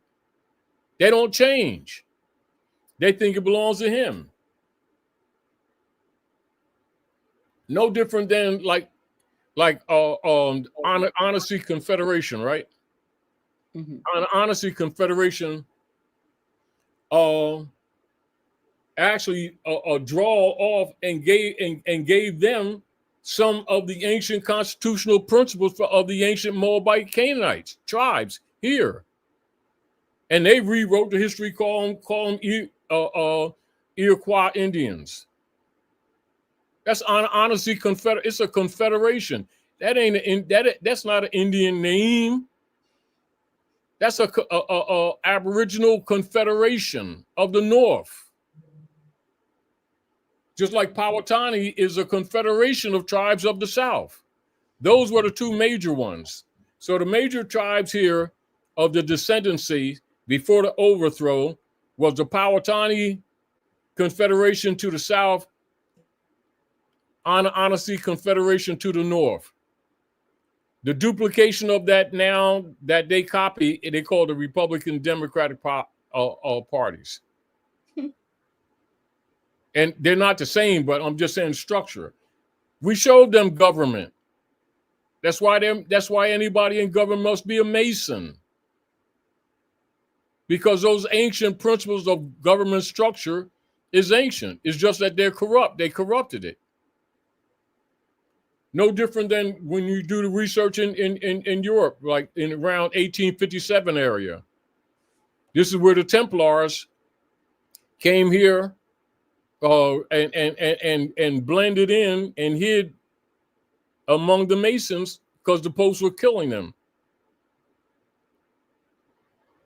This is fights that they had among themselves, because they were preserving a lot of the ancient history, and the Popes of Rome figured they had too much power.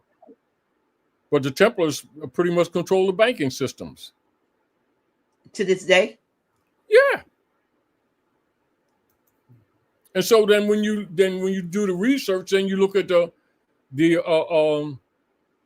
started with those who were sort of like dealing with the Cretans that were pretending to be Christians and trying to take over Jerusalem. So Jerusalem is now called Jerusalem. Jerusalem. And they call themselves the protectors of the Christians on the pilgrimage. And those same principles are taking place here. And so now you have the reflection of Kaiklos that you call today Ku Klux Klan, which means the grand protectors of the Christian creed. That's Kaiklos. And so our people are actually protecting Kaiklos who are claiming to be Christians, when actually that culture belongs to our people. But that's Coptic, if you get the point. And so basically what they've done is simply taken ancient Moabite Canaanite culture, corrupted it, and insert themselves into history like it's theirs. And this creates a lot of confusion today. And so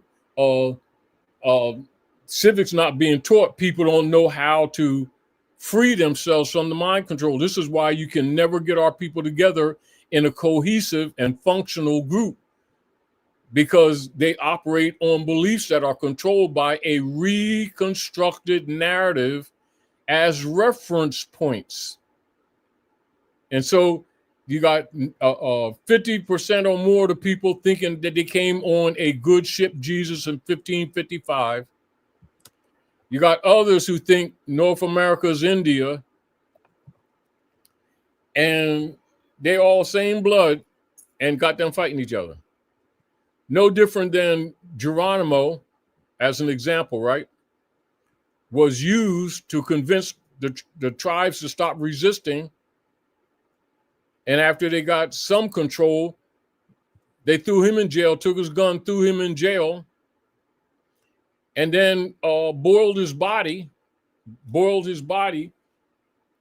the bones, and those bones you see them using crossing bones in skull. That's Geronimo's bones.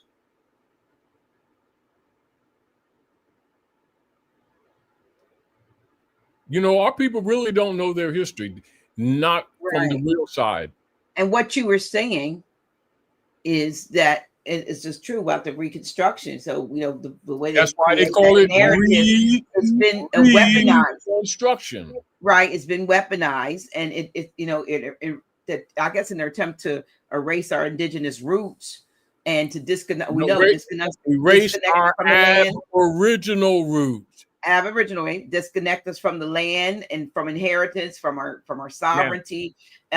Actually, this is why you will see the Europeans keep emphasizing indigenous under the War Department. Yeah, that's more contemporary, not invalid, but it's more contemporary, and it comes under War Department jurisdiction. Right. You know, and people need to understand jurisdiction. Yeah. Now, if you notice that as they keep our people all emotional about trying to restore our right to the land and stuff, you notice how some of the Sheminite tribes years ago, they started having them under the guise of having some sovereign right, not develop international trade and not allowing other nation states to fly in. Because remember, the BOA, Bureau of Indian Affairs, BIA, comes under Calhoun under the War Department. So that's how they claim jurisdiction. So they let them make up all those casinos, generate a lot of finance, right? Mm-hmm. And then took them over. They still let them run because the deal with it, because that whole paradigm comes under the War Department. It's not independent. Yeah. But the people think as soon as you say an indigenous state, you know, oh, we got some sovereignty. North America is not India, and we're not Indians, although we're referred to classified as Aboriginal and indigenous as a classification, but the people think it's an identification. Right. And you know, the truth, they lied so much, but the truth is, Grand Sheik, and I realized this, that some did come over here on so-called slave ship, but not most. That the majority was they didn't begin as slaves. Even the ones that did come, they were like go into the record and you'll royals. But what I'm saying is they had captured people like the royals. They were scientists. They were warriors, and they brought people of renown here. The few that they did, because we were here. So we are indigenous. We know that. Is what you're going to find. Land. Most of the people on them ships was Europeans under indenture contract. Right, but the ones that were so-called melanated, most of the time they were some tribe had captured somebody else from a warring of some royalty from another tribe. It has too much diaspora flavor. Yeah, they handed them off. No, because now slave is Slovakian nations. Right. I know that. I know The that. majority was hybrid Europeans. I'm They talking, I'm not, traded. I realize that, Grand Sheik, but here's what I'm saying. The ones that did come over here that did have brown and copper skins and so for a lot of them, they have been not captured by Europeans, modern Europeans. They were traded off by neighboring, tribal Many so-called of wars in them, Africa that enslaved people. many of them that were assumed in the reconstructed history, Right. to be Europeans were both mixed and Moors, including a lot of your so-called what they refer to in the history as slave masters. One of your biggest slave holders was actually an Asiatic woman. Mhm. Here. Yeah. Even the history here is corrupted. Oh yeah, The point that Anthony I'm making- Johnson. There's a guy named Anthony Johnson, I believe. The point. He was Actually, I forget her he was name at the same time. They talk about him. They talk about Yeah. Johnson. The Right. biggest owner was actually a woman. Mhm. Was Was she a melanated woman? Here, yes, a Mhm. lot of things they ain't told you the truth. Yeah. But what happens with a people keep going into the history and not taking accountability. What people like to do, they like to go into history, look at the good parts that make us look good, pat ourselves on the back, and ignore the negative. When actually it's negative, a lot of negative to pass around to everybody. But it doesn't remove the fact that we were already here. And that the whole narrative that's built around the so-called slave trade relative to people in this land is totally untrue. Even the buildings were more sophisticated and even dealt with drawing electricity just like did in ancient Egypt off the land. All your older buildings had cupolas just like they do in the East with rods at the top, not wirings. They had electric. They tore a lot down so they could control the narrative. So people keep thinking that electric and stuff is new. It ain't new. Just like people think electric cars is new. It ain't new. No. But we're not getting into that, but I'm just saying the people and all of that deals with anthropology and civics. And within those venues of governing and having organized government, the science discipline is called civics. And so civics is the fundamental maxim teaching to maintain, manage, and transfer principles of organized government. That's why it's based in laws of nature. We say nature's law and nature's God. Right. So the deal of it is people hear these terms and keep thinking that they came from hybrid Europeans. No, they came from your own forefathers. The Constitution. Where are they? Who's in Who's in Davos, Switzerland? You always talk. Who's there? Who's hiding there? Davos, Switzerland is where the jurisdiction is operative of the United States Corporation Company operating on the land now, today, that the people keep calling that Trump is the CEO of. So those are Europeans, modern Europeans. Now you got it. No different than the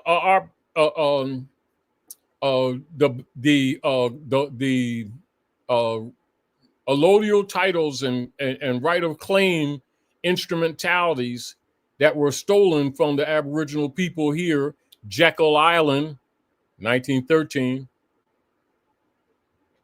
Many of those documentations are held in Deutsche Bank in Germany. And the people here are trained in their concept of jurisdictions, but it's not operative the way the people have been trained. Those who really know civics know that they're gaslighting and controlling the narrative. No, the the national jurisdictions in the concept that people here are trained in school to be are not actually operative with them.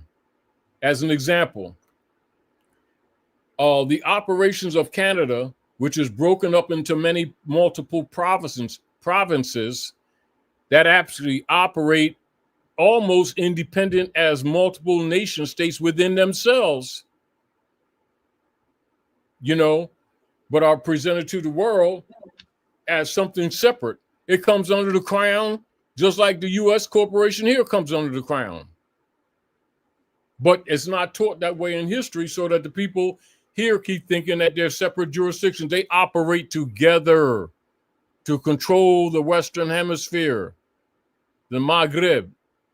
Now, when you know real civics, you know that what they say, but you don't fall for it because you know it's gaslighting. And you already know this is why no matter what they do, you hold them to their obligations, even though you know they're not going to honor them. But you have to honor to have claim of right of competency. It's not unlike in the rule of law, because remember, at all times under wardship tenure, because it's military tenures, they continuously declared our people are incompetent. And then some of them who are somewhat competent more under the tribal operations, they come under the BIA, Bureau of Indian Affairs, and that comes under the War Department. That's a jurisdiction. That's not independent sovereign. However, there's a sense that they're more sovereign than the others, but that's created to create schism, if you get the point. And it's worked quite well. And it's all right, but we'll work our way out of that too, if you get the point.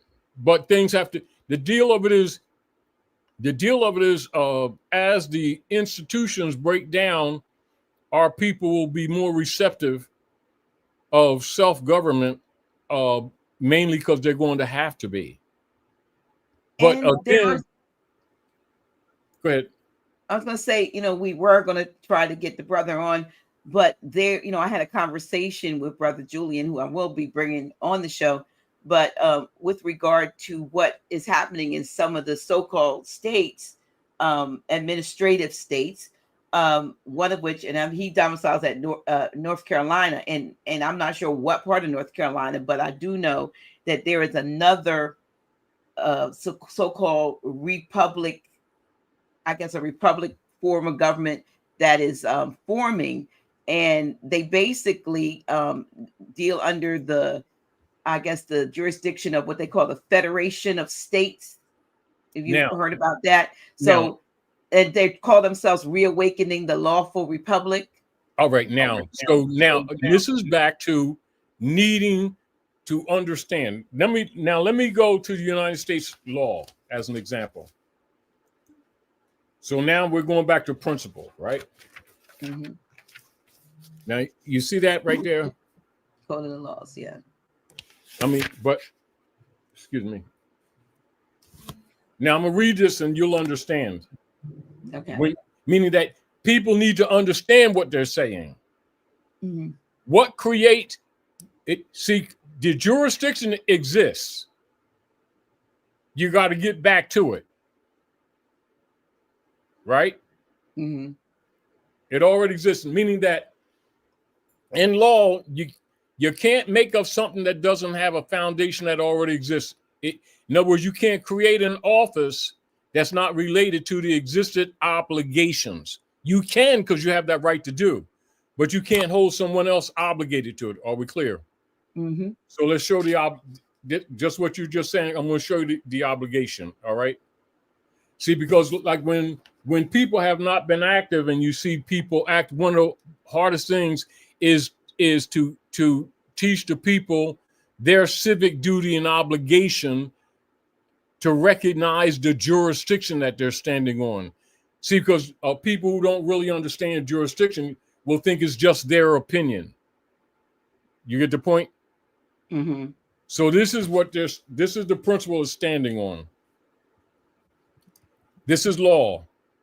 Code of Law of the United States of America of a general and permanent character, right?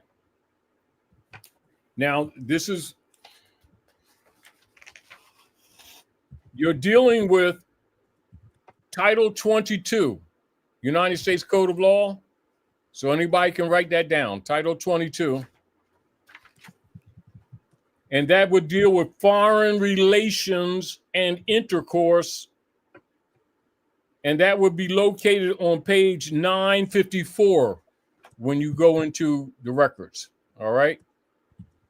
Just so people can do their research. Chapter 2 is consular courts. That would be where the circle, or what you would call the tribal shakums or shakims, right?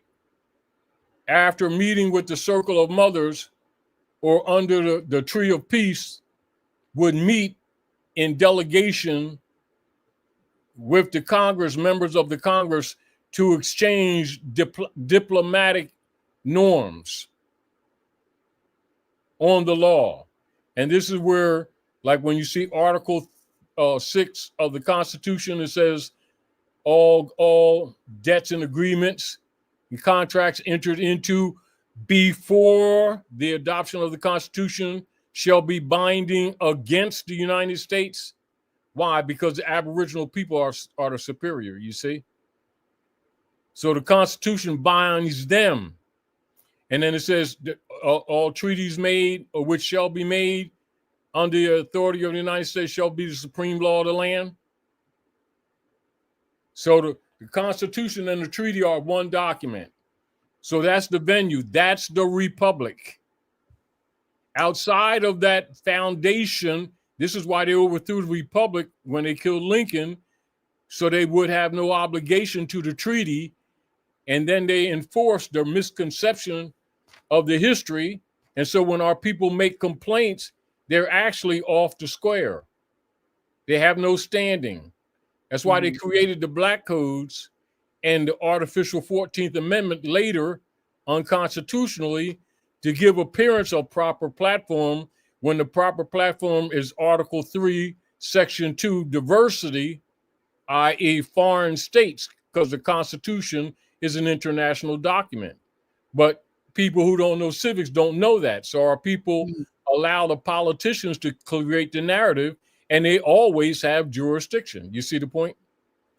Right. So what are some are asking what the title is that you are reading from? I know you held it up, but that's United States Code of Laws of a general and permanent character. It's called now in force. January, can you hold it up? Of the latest. This is just an excerpt from my book, from one of my lesson books. But this is actually from the United States law, from the it's record. like what USC something which yes, United States. And this would be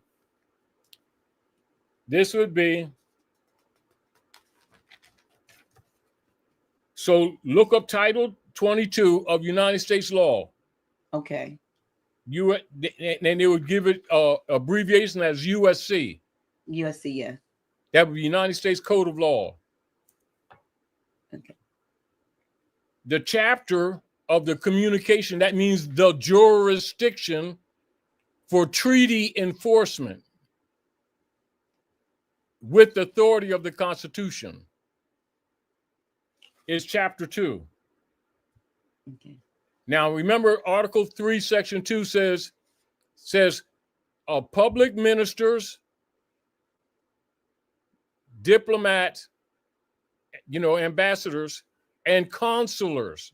Those are your venues. Now you also know why they don't teach civics, because they've made up a whole bunch of other inferior courts that actually been designed to rob the people, and they have no constitutional standing. And this and all lawyers, all good lawyers know this. They don't teach it, but it's very simple. That's why when you see people get in really, really serious trouble and you're talking about you're going to get a really good lawyer, they're not going to say it directly, but that's what they're invoking. Okay. Because And that chapter again. They know that the state's courts actually have no jurisdiction. What is that chapter again? Chapter 22, paragraph 2? No, it's title. Oh. 22. Okay. Chapter 2. Okay. Subsection 141, subsection 142, subsection 143. Okay. And I'll read the jurisdiction and the obligations. This is the jurisdiction. Title 22, Foreign Relations and Intercourse, page 954. Chapter 2, Consular Court. Section 141, Judicial Authority generally. This what establishes the office that the tribal chiefs would stand on when they're communicating with them. Are we clear? And is superior to these so-called local inferior courts. This is what people don't understand. And logically, they don't want you to know that. Section 141, Judicial Authority generally. So generally, so you see the broadness? To carry into full effect the provisions of the treaties of the United States with certain foreign countries. See, so foreign don't mean distance the way people think it means. It means also jurisdiction.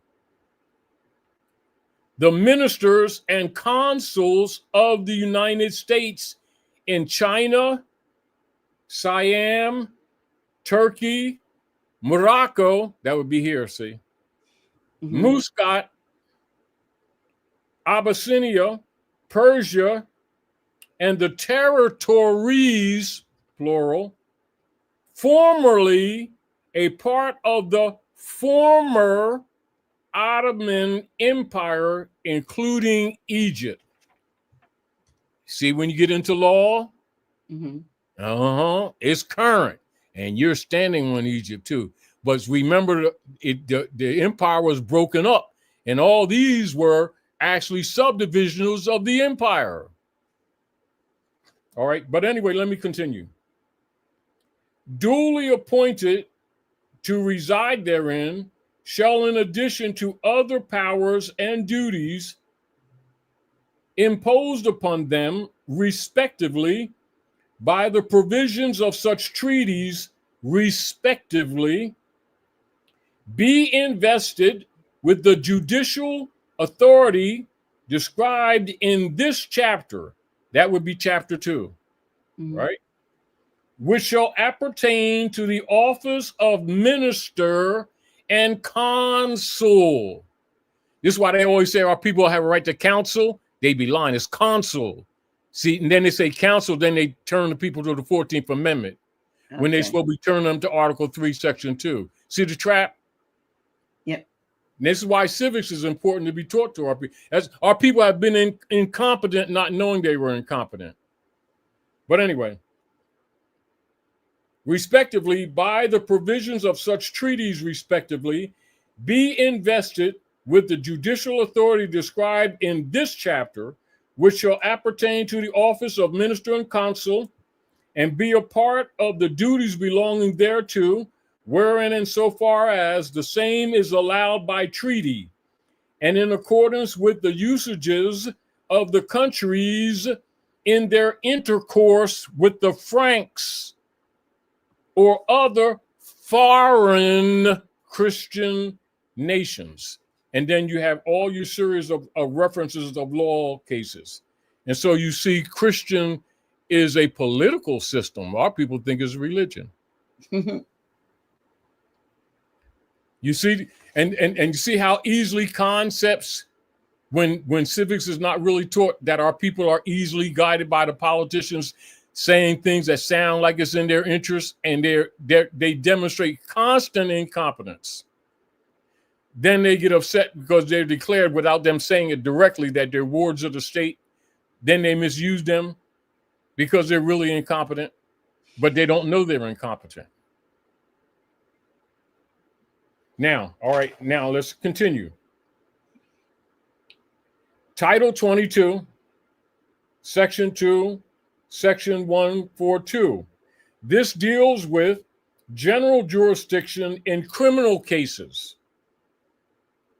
The officers mentioned in Section 141 of this title are fully empowered to arraign and try in the manner provided for in this chapter all citizens of the United States charged with offenses against the law committed in such countries, respectively, and to sentence such offenders in the manner in this chapter authorized, and each of them is authorized to issue such processes as are suitable and necessary to carry this authority into execution. RS subsection 4084. Title 22, Chapter 2, Section 143. General jurisdiction in civil cases. So you see it's dealing with criminals under 141, right? And civil. Somebody wrote there that the 141 has been repealed. Yes, this is where you're dealing with what Eisenhower did in 54. Mm-hmm. Now keep in mind, they don't have the authority to repeal it. They have to abandon jurisdiction. That's why I tell people they need to study 54 to 56. Dwight Eisenhower administration, they relinquished jurisdiction at Morocco, but instead of telling the people the venue, because remember, what is the rule for altering or modifying the Constitution? What's the rule? Don't know. You must have a constitutional convention. There's been no constitutional convention since George Washington. That's number one. And after they overthrew the republic, anything they do is de facto. They can't change the Constitution. Just because they say so, it's invalid. And at the same time, they introduced the 14th Amendment to take the place of this. That's why the 14th Amendment is attached to all of our people and not to other people. It is the corrupt, artificial, colored venue that was created to get us off the square. That's called the dead, the 14th Amendment corporate person. And you'll see, even when Europeans have always argued, they would state what?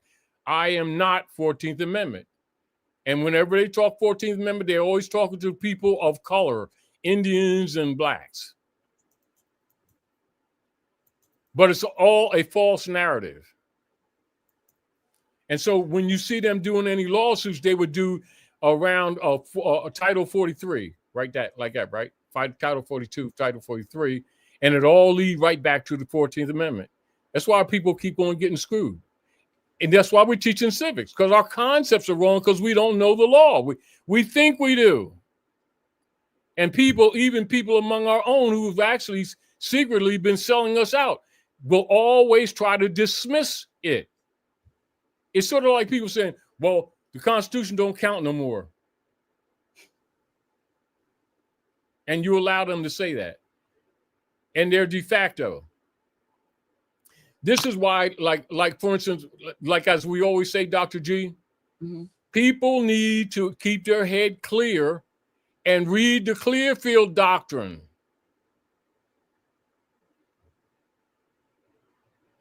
Because we're talking civics, because their concepts are wrong. And just like what you're saying, like they can tell you things and that respondent said That's them controlling the narrative. But it's a lie. The same way they controlled the narrative and told them that the 14th Amendment is part of the Constitution. It's a lie. Right.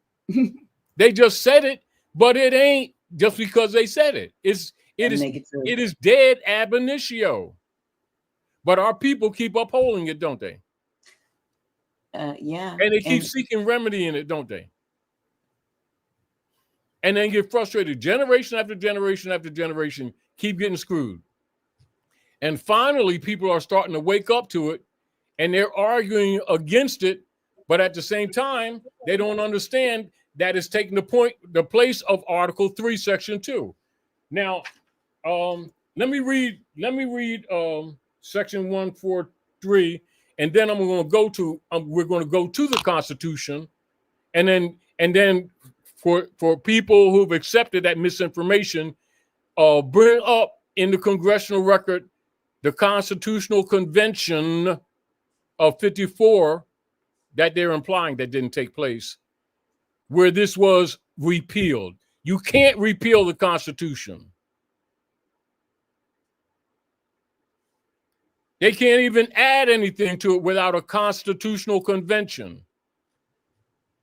And now what do we have here, Dr. G? How people are influenced by politicians by saying things because the people don't know the rules of the game.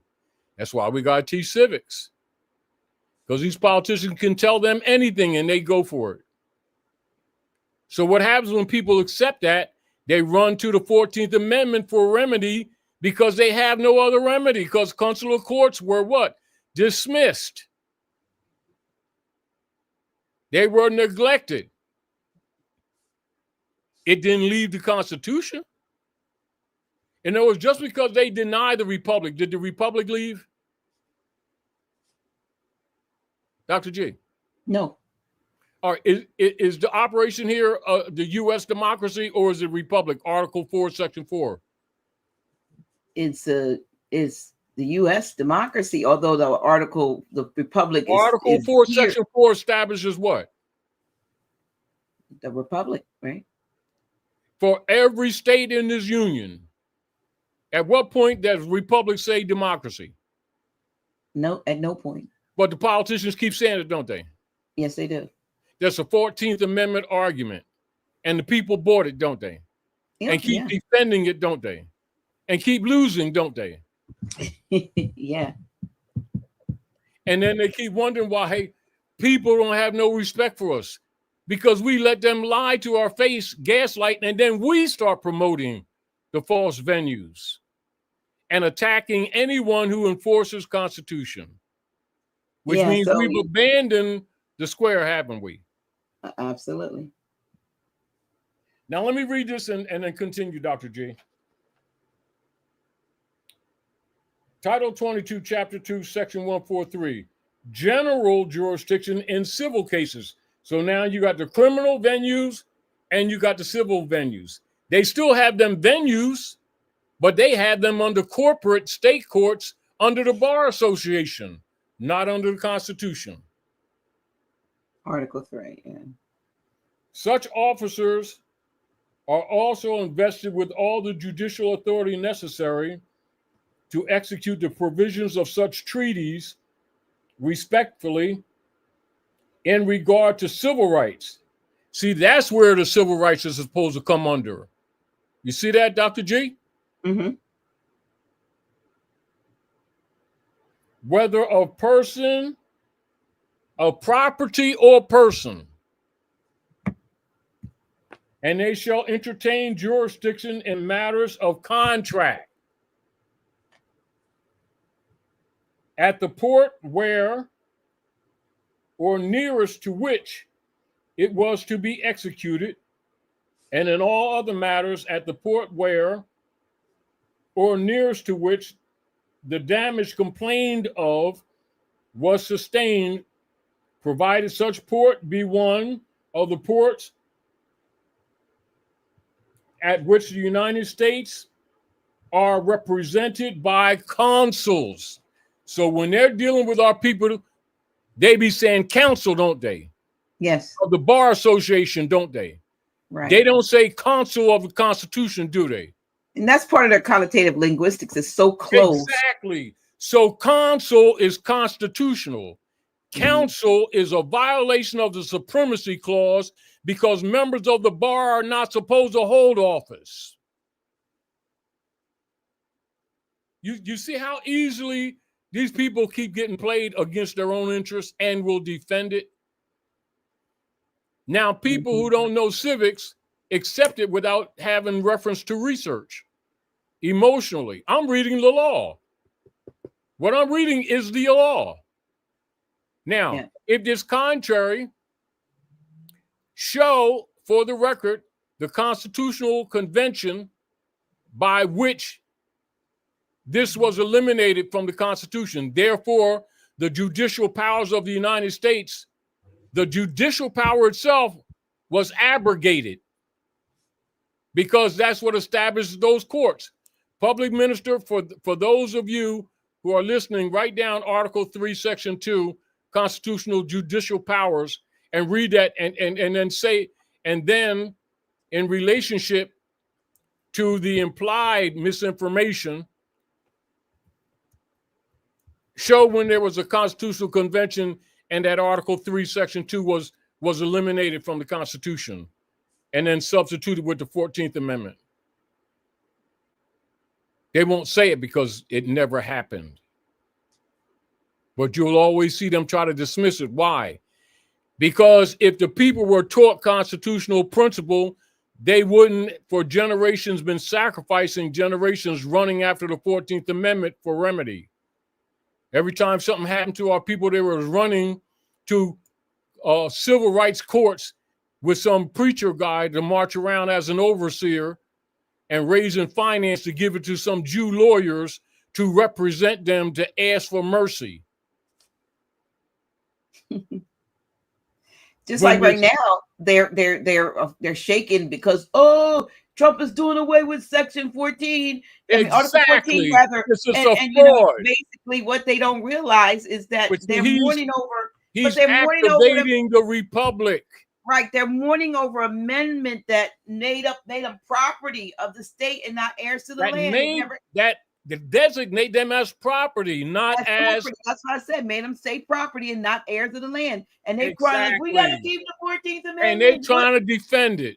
Yep, they don't know what they do. Ignorance. It's like they know not what they do. Exactly. Exactly. Now the nations of the earth know that these people here are ignorant. So they're nationalizing their resources because they know the doo-doo has hit the fan. And like I've been saying for the last 15 years, and I said what I said, the nation's going to stop buying their treasury bonds. Didn't I say that? Yes, you did. You have been saying it for as long as I've known you. And what is happening right now? It's happening. Exactly. And they're threatening a recession when the recession's been here for 4 or 5 years already. Mm-hmm. And we're actually in depression right now. They just ain't admitting it. What do they call recession? When you have 2 successive quarters that everything falls, right? The GDP falls, right? If you have 3, it's depression. Well, this stuff has been down for 4 or 5 years. It's actually been down since 2008. They're lying, but they can only lie to people that don't know civics because they don't know how to measure things. That's where people need to stop playing on our people's emotions and tell them the truth, although it's uncomfortable, because they will be sacrificed with their ignorance. I still say, Grand Sheik, that the reason why they're building all of the, I don't know about where you are, those are listening, but between Delaware and Jersey, which I travel between a lot, all I see is they taking all the land and putting up all of these warehouses. And I can't thinking this isn't about products. It's not what I said, this isn't about products. This is not about products. There's no windows in them, are they? No, they're not. Oh, well. They're taking, Route 40, Route 273. Remember, put it this way. Remember Weimar Germany. Yeah. And relative to those immigrants' mentality, what I've been telling you for 10 years, Dr. G, Deutsche Bank. Right. Where's Deutsche Bank located? Is that in Dusseldorf? Is that Switzerland? No, where is it? Germany. Germany. Okay. What I'm saying is I put them things out there so that when they occur, you recognize them. You're not blindsided. Mm-hmm. And it's back to, because when you understand civics, you understand the geopolitics. You don't follow their narrative. You don't let them tell you what to think. You're looking at the records.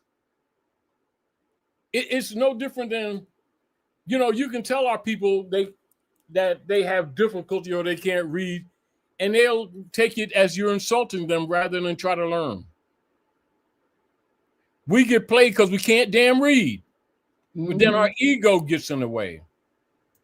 But what happens is it costs us our social and economic lives. And when the shit hits the fan, then they take your physical life because they're not going to allow you to resist. But if you know what's going on, you start adjusting both mentally and politically without making waves ahead of time. And this is why, like I always say, Dr. G, what I've been saying from when we was across the street, I was dropping these keys because I knew it was coming. So when it's like this. If you know there's pits in the road and you travel and you're told ahead of time, you can go around them, or you can stand at the edge of the cavern trying to figure out what you're doing. Then the crowd comes behind you. Then you start pushing people over the cliff. I mean, when you really understand what's up, what do? You stay away from the crowds because the crowds are going to be sacrificed. You already know it. They're going to be running to the 14th Amendment, trying to talk about their rights.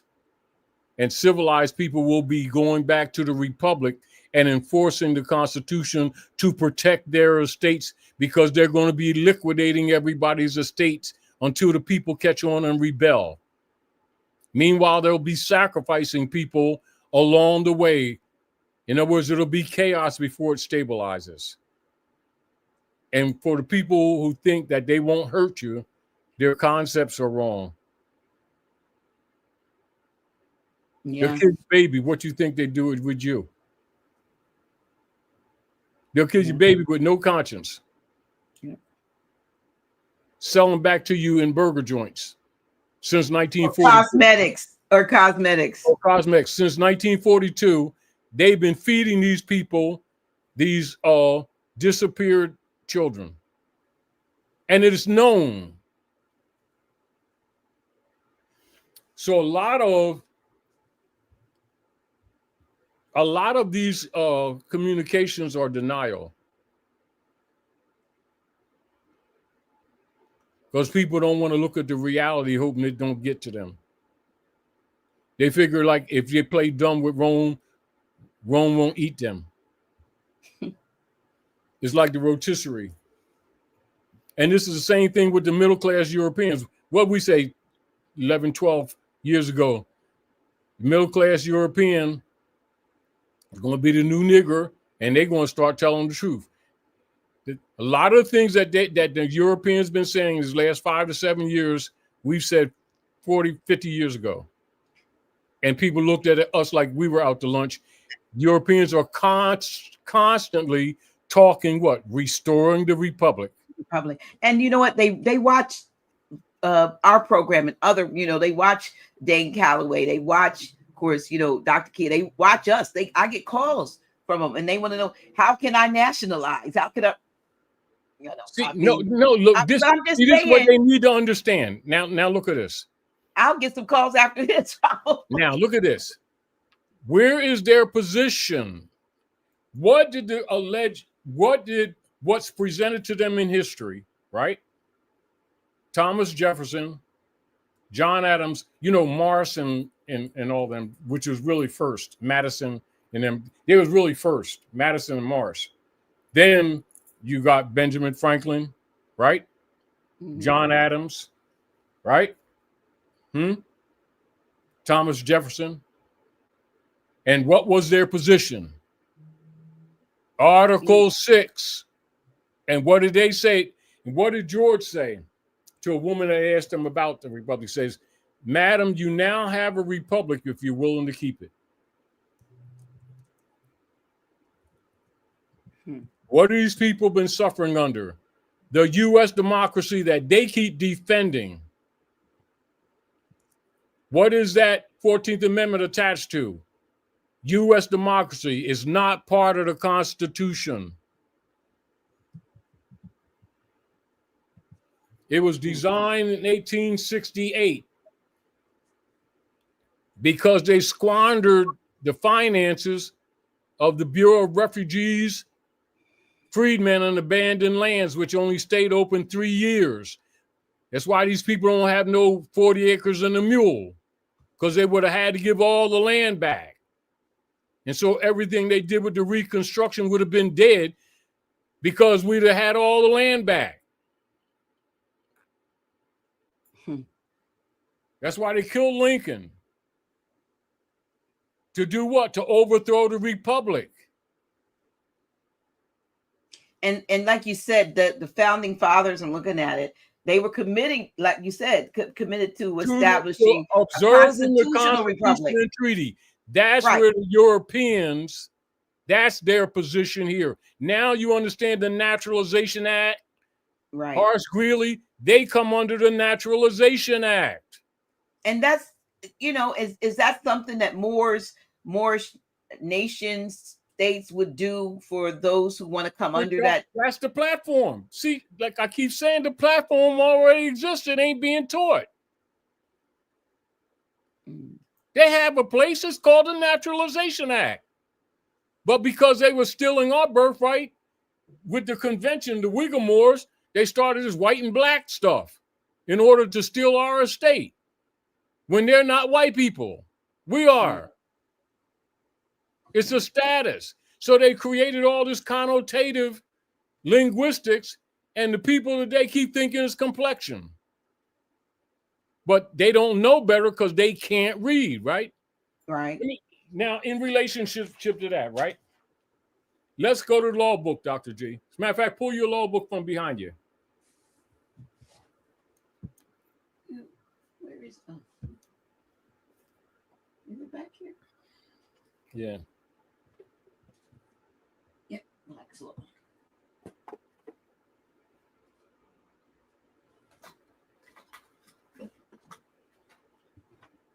Now, go to free white people.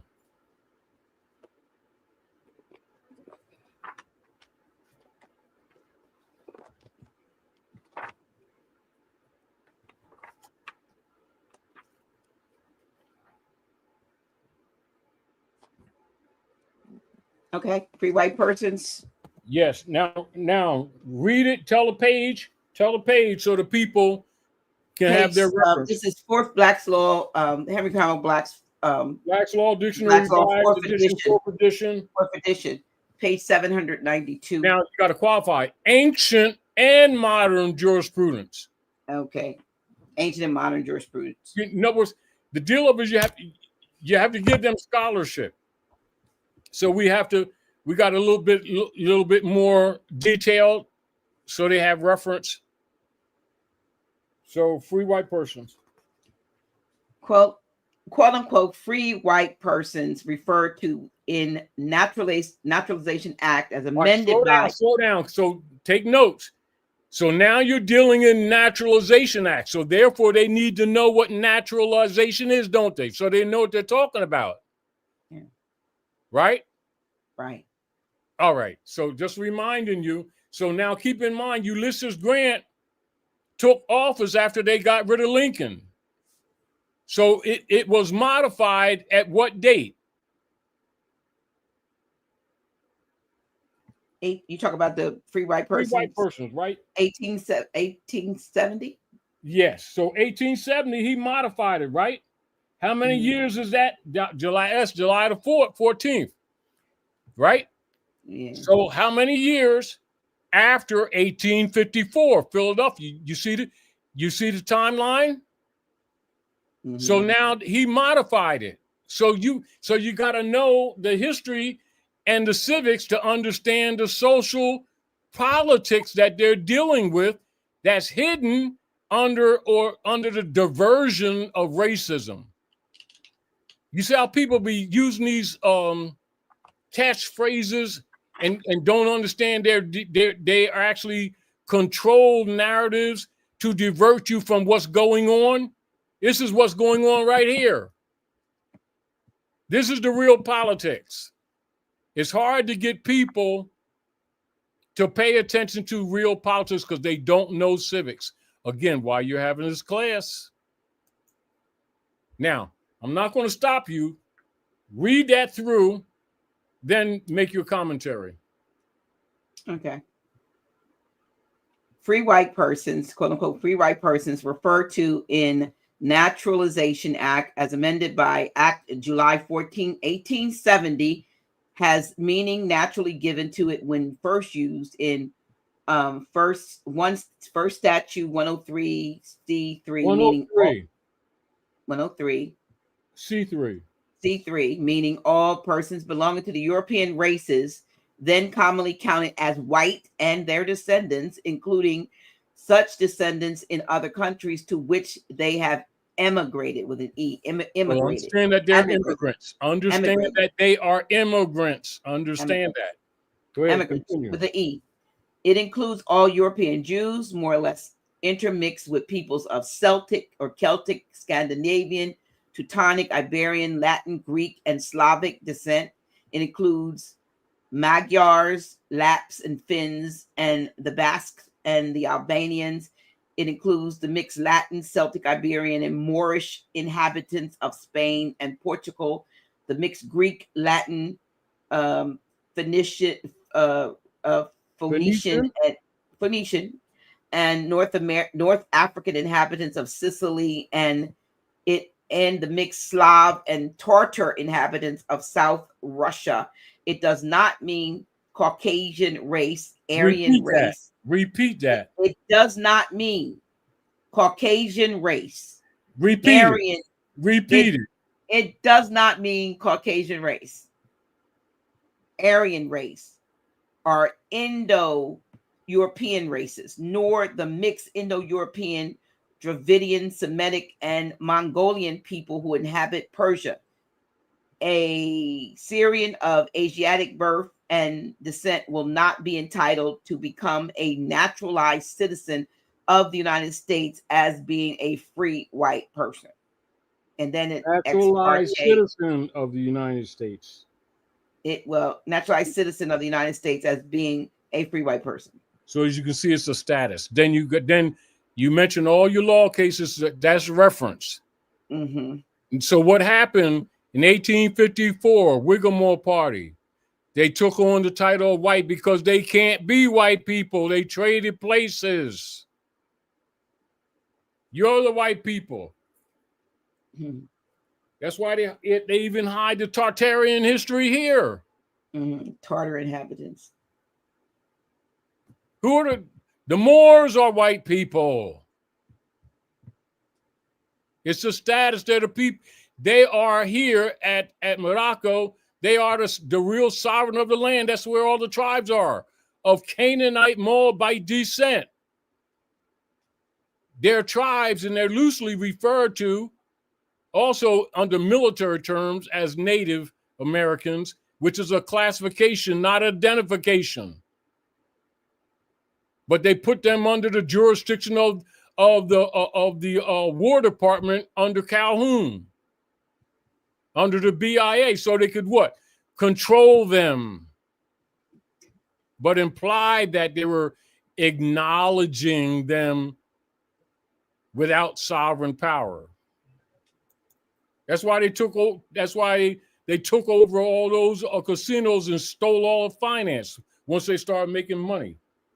Not money, but once they started generating a lot of vouchers, then they took over. And they was arguing, but the real deal is they can't argue And then they started doing what? The same thing they did in Seneca, New York. Once they agreed to come under the Bureau of Indian Affairs as Indians, then they had jurisdiction, and they took that land and made Harlem. You know, our people really need to understand they're being played.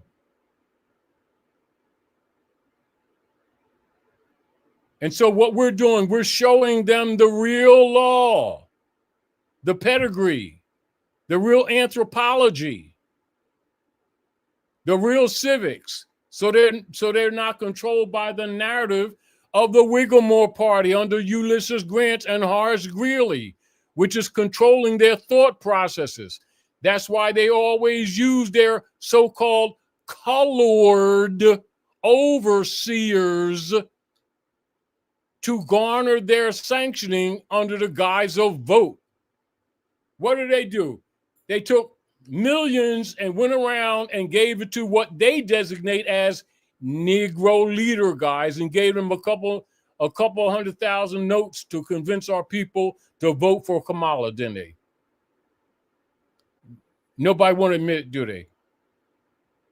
Do they? It's cottonwigs. They don't even know they're dealing with Ku Klux Klan against their own damn self. Because for the moment, she played on the sympathy of the people, act like she came under the black codes too, so that the people could sympathize with her, when she's really Hindustani and married to a Khazarian. Against their own interests, because they don't know the politics. And if you tell them the truth, they think you're against her personally. They ain't against her personally. They need to understand the politics. So it actually says here, nor a native of India who belong to the Hindu race. This is under free white person. So it excludes a native of India who belong to the Now Hindu you race. understand why a lot of them, when they come here, they marry the hybrid Europeans to get stature, because they took our place. They traded places. That's why they made the movie right there in Philadelphia. That's where the convention was. With Eddie Murphy, called Trading Places, on that small street. Right there in South Philly. And what is it about? Stock, market. And then he pretends the movie opens up when he act like he don't have legs. What are your legs? Foundation. You see the point? They're symbolically, they be telling you all kind of stuff.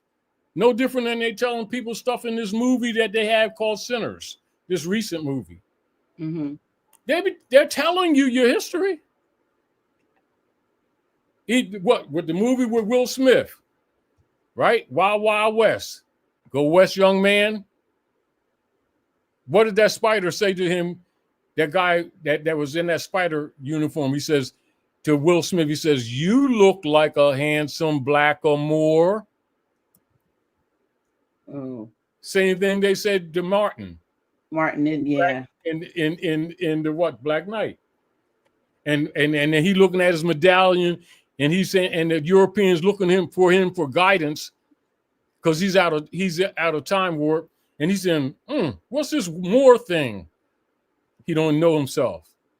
Then you see Robin Hood with Morgan Freeman, Mel Gibson, and they said, and they expecting him to know why, because they already know they got the civilization from the Moors. Sidney Poitier and the Boer. They tell these people over and over again. See, so the people can't really say that they didn't say it to them. And they do the mummers parade, which means mum's the word. And they assemble at 6th and Moore Street, symbolically. Right at Philadelphia. They like to play with these people right in their faces. Just like they have these people under animal husbandry right to today. Still think they got money. Then when they got tired of, as an example today, up to date, and it's not I'm not speaking from a negative, because really if I could talk to him, I could help him out. Right? So he got a little big in the pants. Who are we talking about? He's bankrupt. Mayweather. Who's that? Huh? Mayweather. Oh, he's bankrupt. Is it because they held up his funds over? How's it possible? I say, this is what I say, Gracie. The is, Lord, listen, the Lord giveth and the Lord taketh away. Lords of London, they run the judicial system. Now, Yeah. so now you're talking about what? Fleet Street, who really runs the court system. Because the fiat don't belong to you. It belongs to the governors of the Federal Reserve of the Khazarian order. It's a bookkeeping system. It fluctuates because it has no standing. When they make the fluctuation or the veiled tax, it's called inflation. We got to teach our people civics like this. The ignorance that has permeated our community must be eradicated. Yeah. We got to break the spell by breaking the connotative linguistics that our people keep treasuring as knowledge. They're not allowed to have money. Yeah. And you keep telling them that, and they keep thinking they have money. Then when the Khazarians, when you get a little uppity, they take it. Because it's theirs, it's not yours. That's right. It's a voucher system to the Sister QV Trust. And so now, and it's back to Teach and Jay. What are these different angles? People who understand the system trying to get our people civically competent so that we can start holding on to some degree. As long as they rule, you're not gonna hold it all together, but you have a little bit more control of your estate. That's why you gotta have a trust. You ever notice that the Europeans, they can be dumb as a brick, and their family have old what they refer to as old money, and our people ain't figured it out yet. Because they don't understand what it is and what it isn't. And Grand Sheik, we do this for the generations, not just the ones to come, the ones that are here that have so much promise that they could turn this thing around. I mean, you and I. This is why you're doing what you're doing. Right. You and I are, 79 and 70, and we can sit here and talk about this is back to the issue. What has been happening with us, Dr. G? When we talked even earlier, this is what happens with us. The elders keep going to the grave with this information and then talking about what our people need emotionally. And they keep dancing around telling the truth because they don't want to rock the boat. So they always want to speak politically correct. And what happens is they keep casting spells and then wonder why the next generation is lost. Stop lying to them. Tell them what things are. Some people are going to reject it, but then it'll be only a handful, but some will accept the truth, not because you're saying it, because they will do the research and see that they've been fooled. Right. I see one of the brothers have put in here, and let me see if I can slide this back up.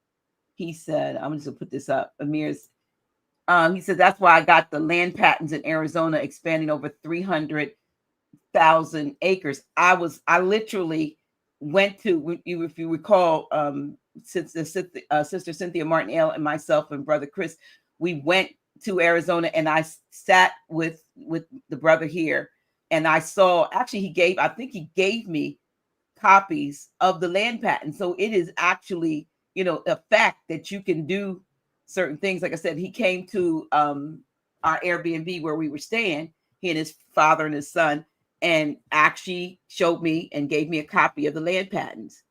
So now this is what happens. And see, we need more people like this. Now, this is normal and should have been normal with our people for generations, not just marching and praying. Absolutely. Now, so keep this in mind.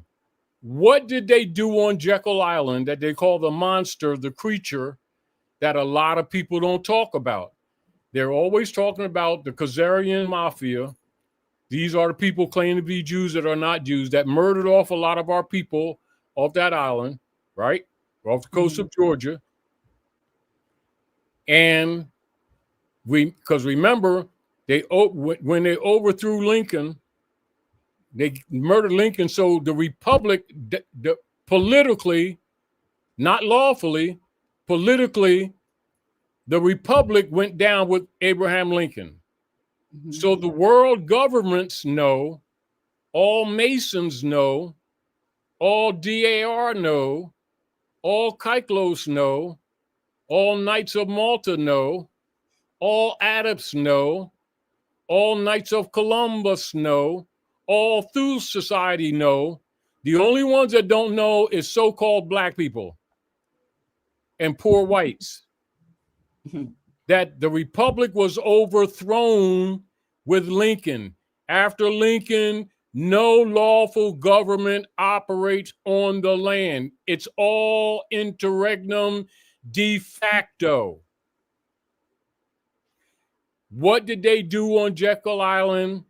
Because remember, after they dumped Lincoln, they ran on the bond system that they did in 1862. That set up the bond system against the Aboriginal people for Wall Street. Then they continued their operations of stealing the gold. All of this, even up to late 20s, this was happening in Tulsa.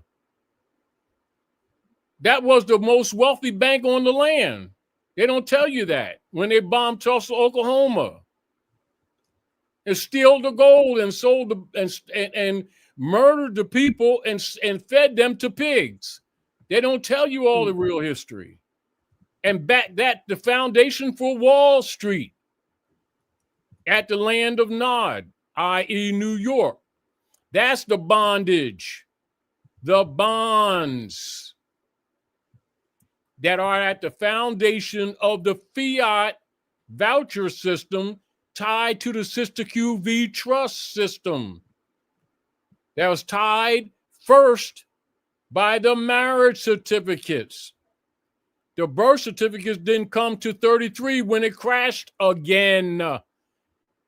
So the meeting at 1913 on the island, the operations was not so much just with the trustees for the Circle Church and Chancery and the banksters of under unum sanctum with the Rothschilds and the Rockefellers, etc., dealing with the construction of the fiat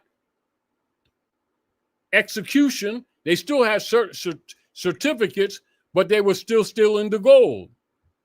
But what people don't talk about is that's when they converted, do the research, all allodial titles and aboriginal titles, not indigenous titles, aboriginal titles to mortgages and deeds. 1913, that's the conversion. It lasted up until roughly 1925. Now, the 1913 operations paralleled Noble Drew Ali's claim to the right of a state for them to hold true to the treaties and obligations. That was the old Canaanite temple, 1913. Counter move. Creature from Jekyll Island.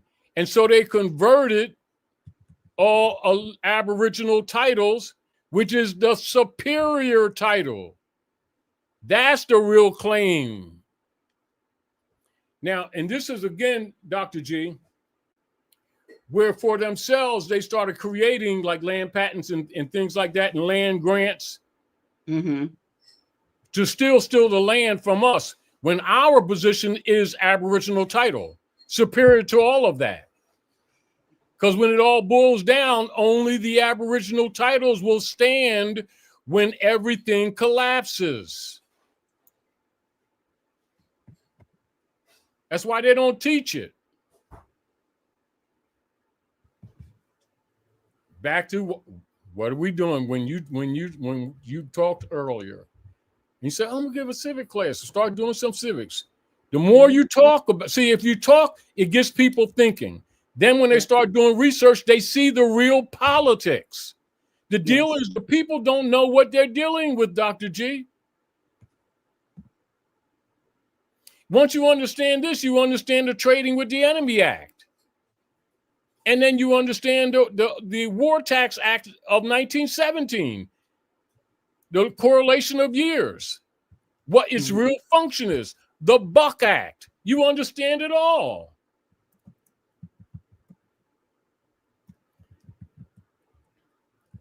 Now, and so keep in mind, around 1925 in that area, what did Drew Ali do between 1925 and 1928? He was in communications with nations of the earth, trying to encourage the Europeans here to maintain their integrity and honor to the obligations of treaty, which I just read, because that's what their obligation is, and constitution. So what happened is it crashed the system. That's why a lot of people who understand the economics, some people will say amongst Europeans that Noble Ali crashed the stock market in 1925. So you look at the record, look at the microfilm, look at the records, and you see that's when he established the old Moorish Temple of Science as a civic organization, because he had developed the people civically to start understanding their lost estate. Because remember, all the people's heads are confused because people kept thinking it's religion. And the issue is the restoration of their estate. Then 1928, that's when he adopted that affidavit to protect the people's estates. Why? Because it crashed the bond system. So what did they do? Franklin Delano Roosevelt, because remember, this is from 1913 to around 1925, the system lasted, then it crashed again. So 1925, they re-established it again, United States Corporation Company. That's those files I gave you from Florida. You know, files I gave you, 1925 United States, their registration, their reincorporation. I gave you copies. Remember, I made you copies of it. I don't know. I've got a lot of stuff from you, so I don't know. No, once I can get you locked in to pay attention to timeline and different political actions, things will start popping in your head, because you'll see things that most people don't pay attention to, because people are in vacuum thinking.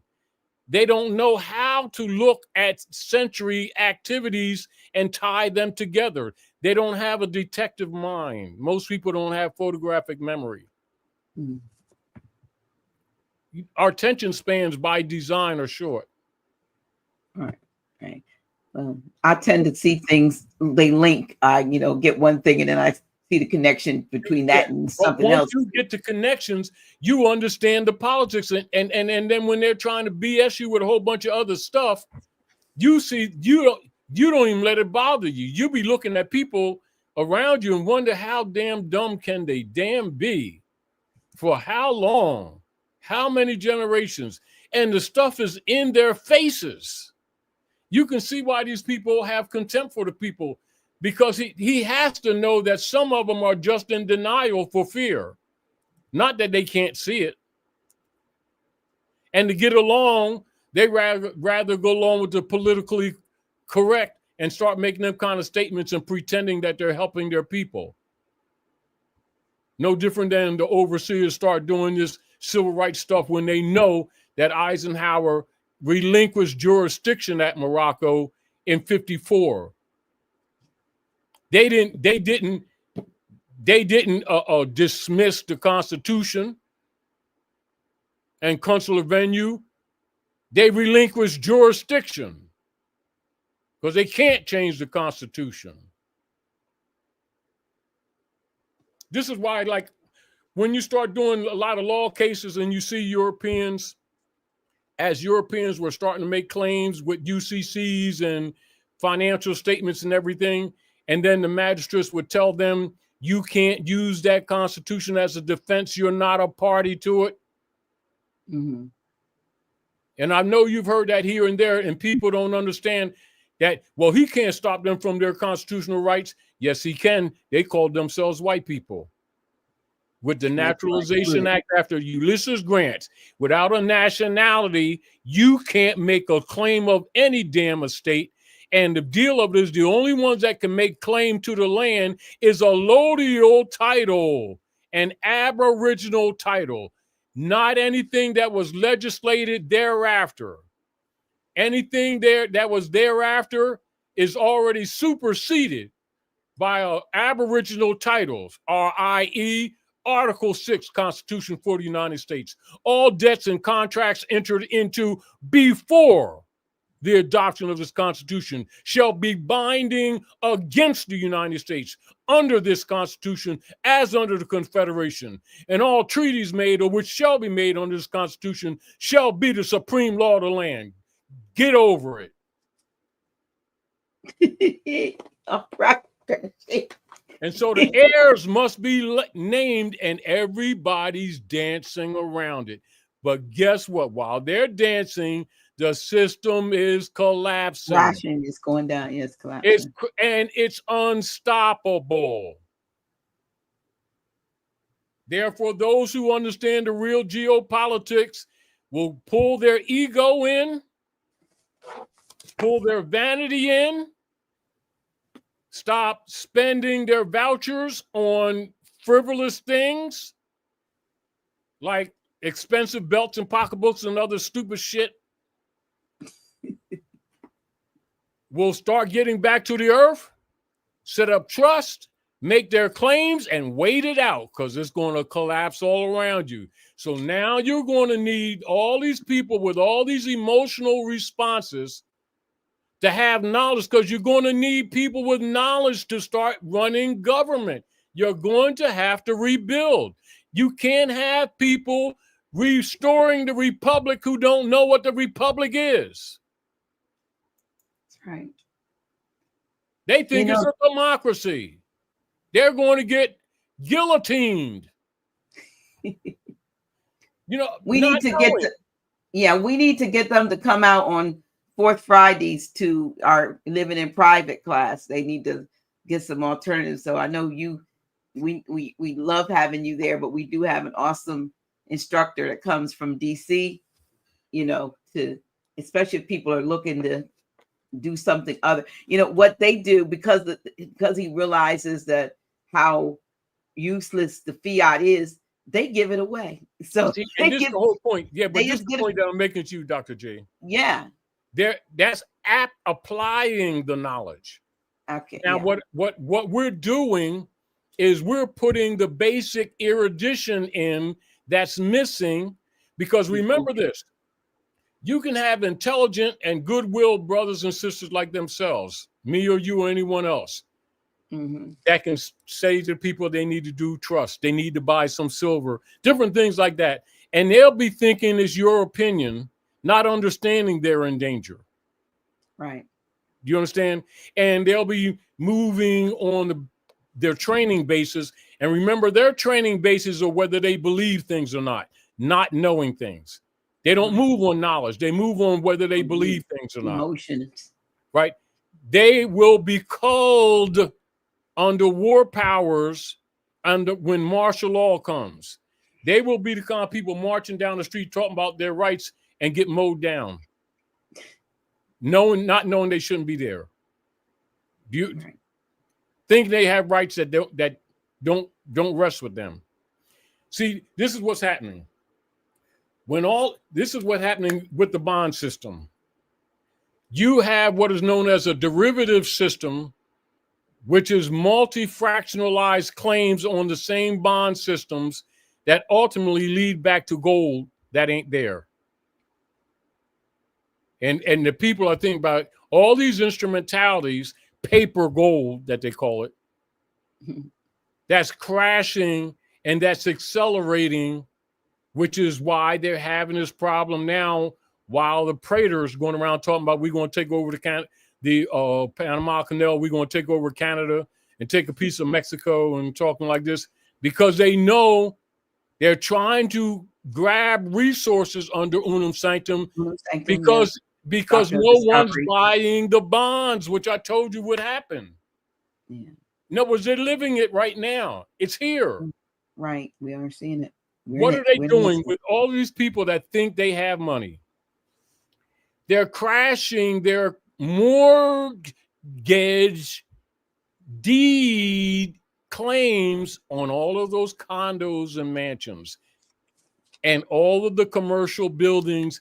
They're not with the water, they're underwater.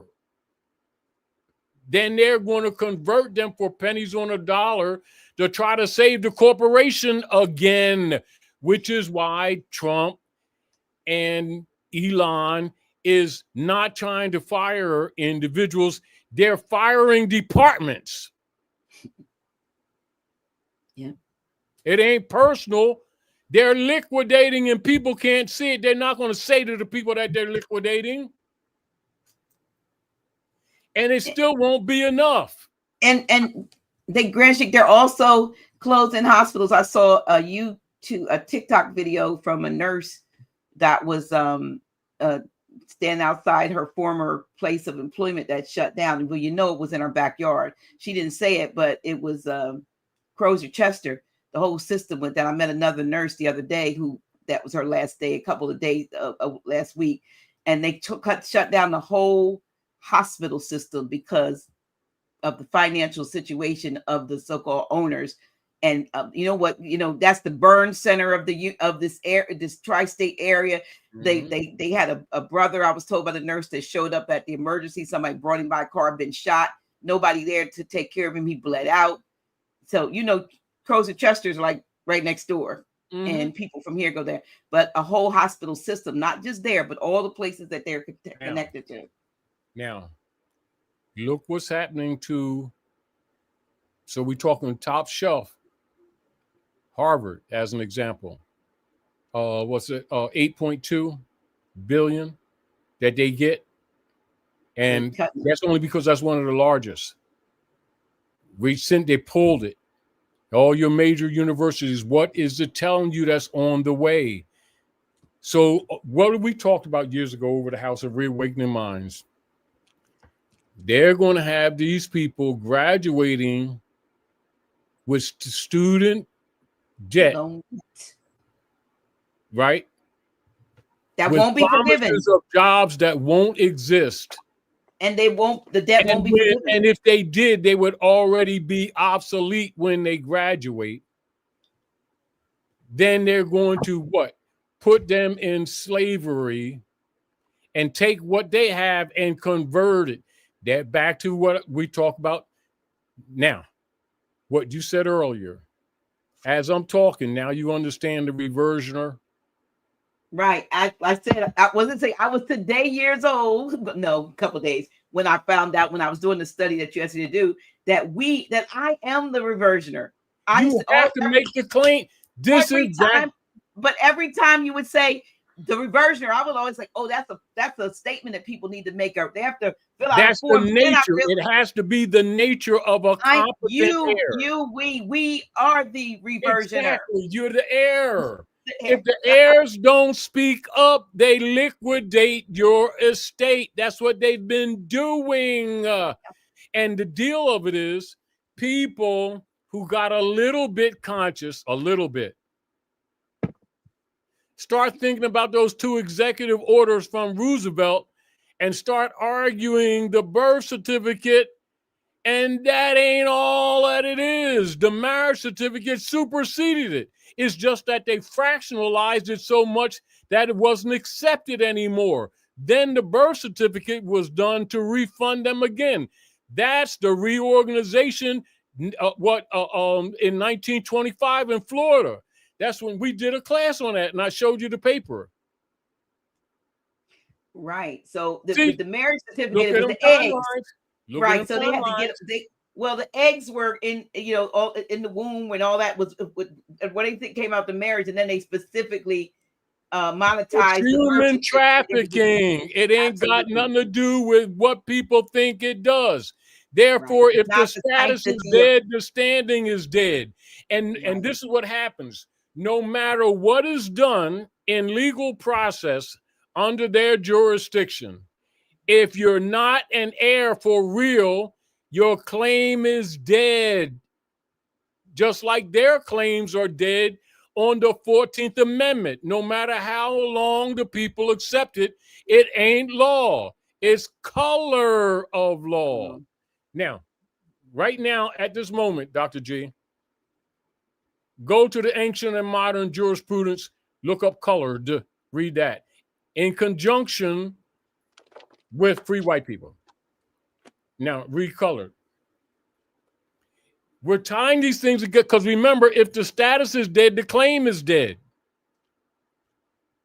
And this is back to where a lot of Europeans have been using different systems to try to claim their estates.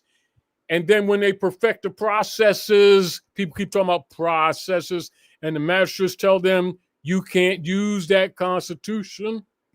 As a defense, you're not a party.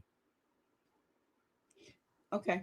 Ready? Right, colored. By common usage in America, this term in such phrases read it as slow so that people can discern everything that you're saying. all right. Colored. By common usage in America, this term in such phrases as quote unquote colored persons, the quote unquote colored race, quote unquote colored men, and the like is used to designate Negroes or persons of the African race, including all persons of mixed blood descent descended from Negro ancestry. And then they give some legal cases here. Give you reference, case reference. Yeah, case references, so that's what it says. Keep on. I don't need to read all the references, but where a state constitution provided for separate schools for the white and colored races, the term quote unquote white race was held to be limited to the Caucasian race, and the term quote unquote colored races to embrace all other races. It has also been held that there is no legal technical signification to the phrase quote unquote colored person, which the courts are bound judicially to know. Read that again. That's very important. What you just read. Okay, but where a state constitution provided for separate schools for the white and colored races, the term quote unquote white race was held to be limited to the Caucasian race, and the term quote unquote colored races to embrace all other races. It has also been held that there is no legal technical signification to the phrase quote unquote colored person, which the courts are bound judicially to know. So therefore, that's a political jurisdiction. They don't have to recognize it because there's no science to it. They made it up to classify people under a jurisdiction that has no standing. That's why they call color of law not law. Colorable. Not law, it's colorable, yeah. There you go. So what happens when our people start saying, oh, we people of color think they know what they're talking about?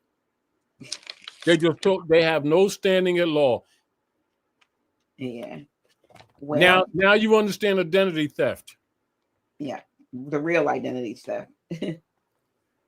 Yeah.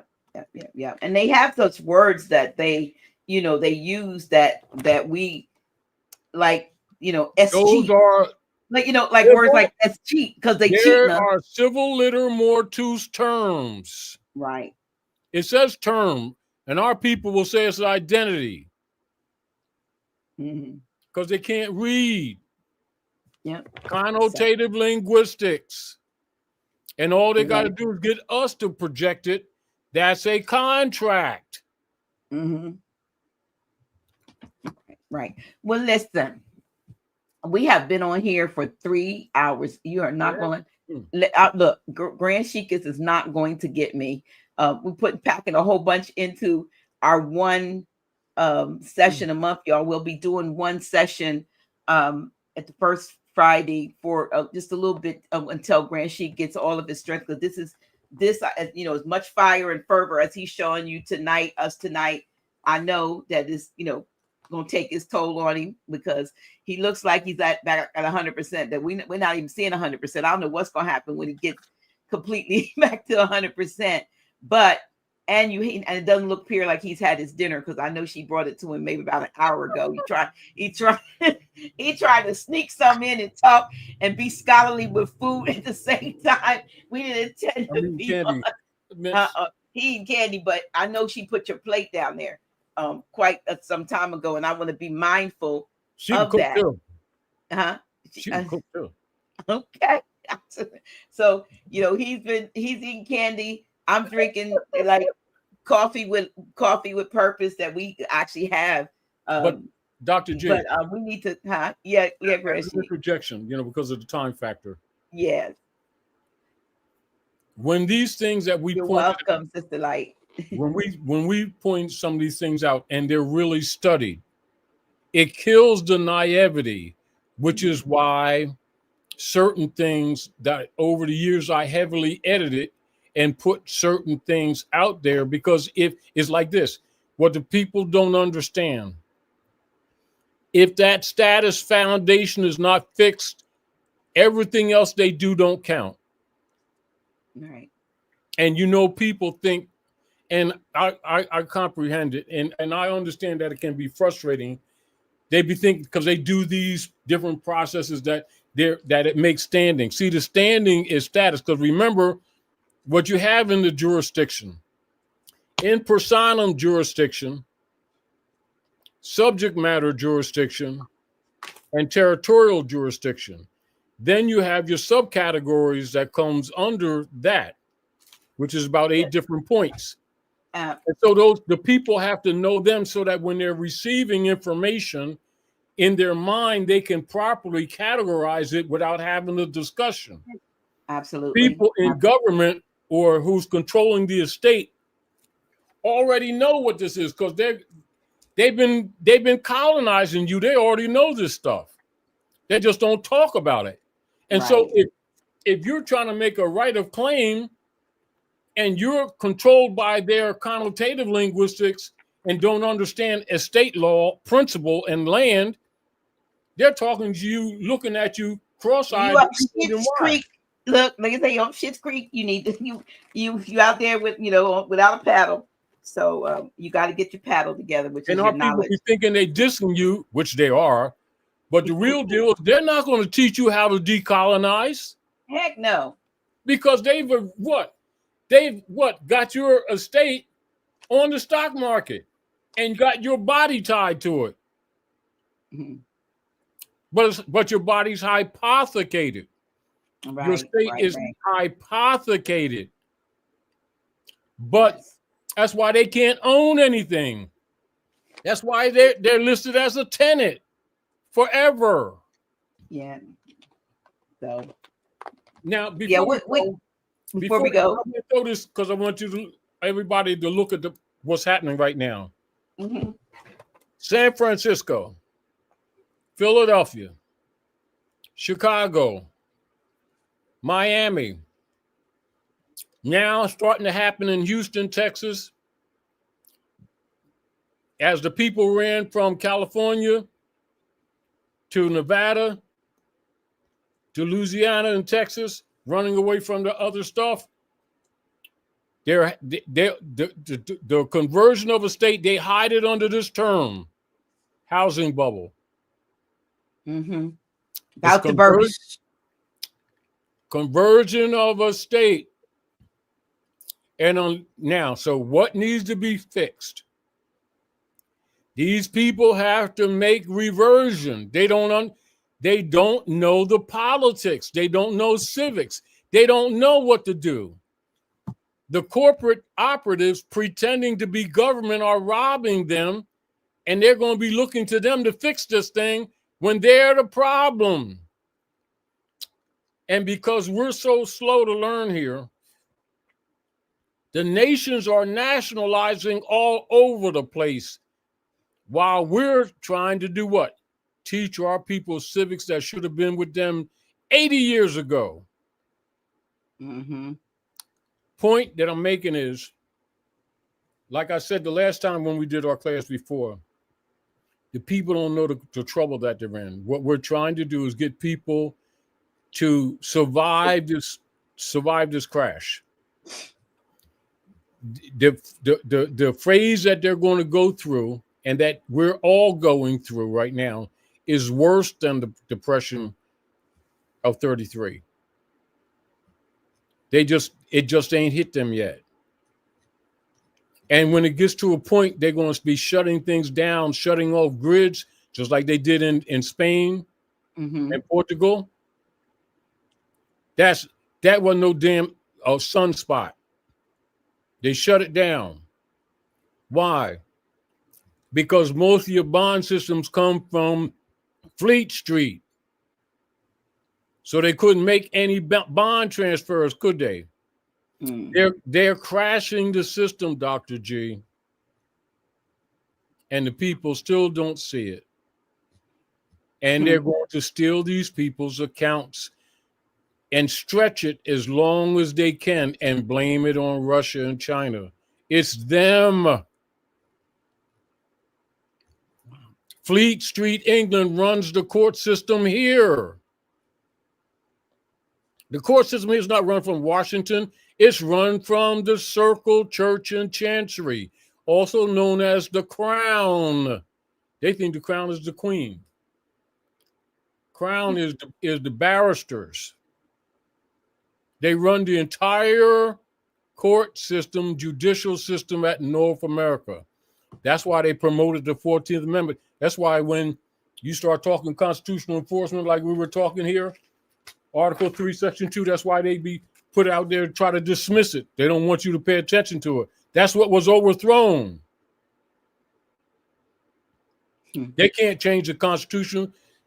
Challenge anybody, not in a negative, but tell them for their own erudition. Pull up constitutional conventions and see when there was. Then anything that any so-called barrister tell you or any politician tell you that they relinquished or dismissed or neutralized any part of the Constitution, and you'll see that they're lying.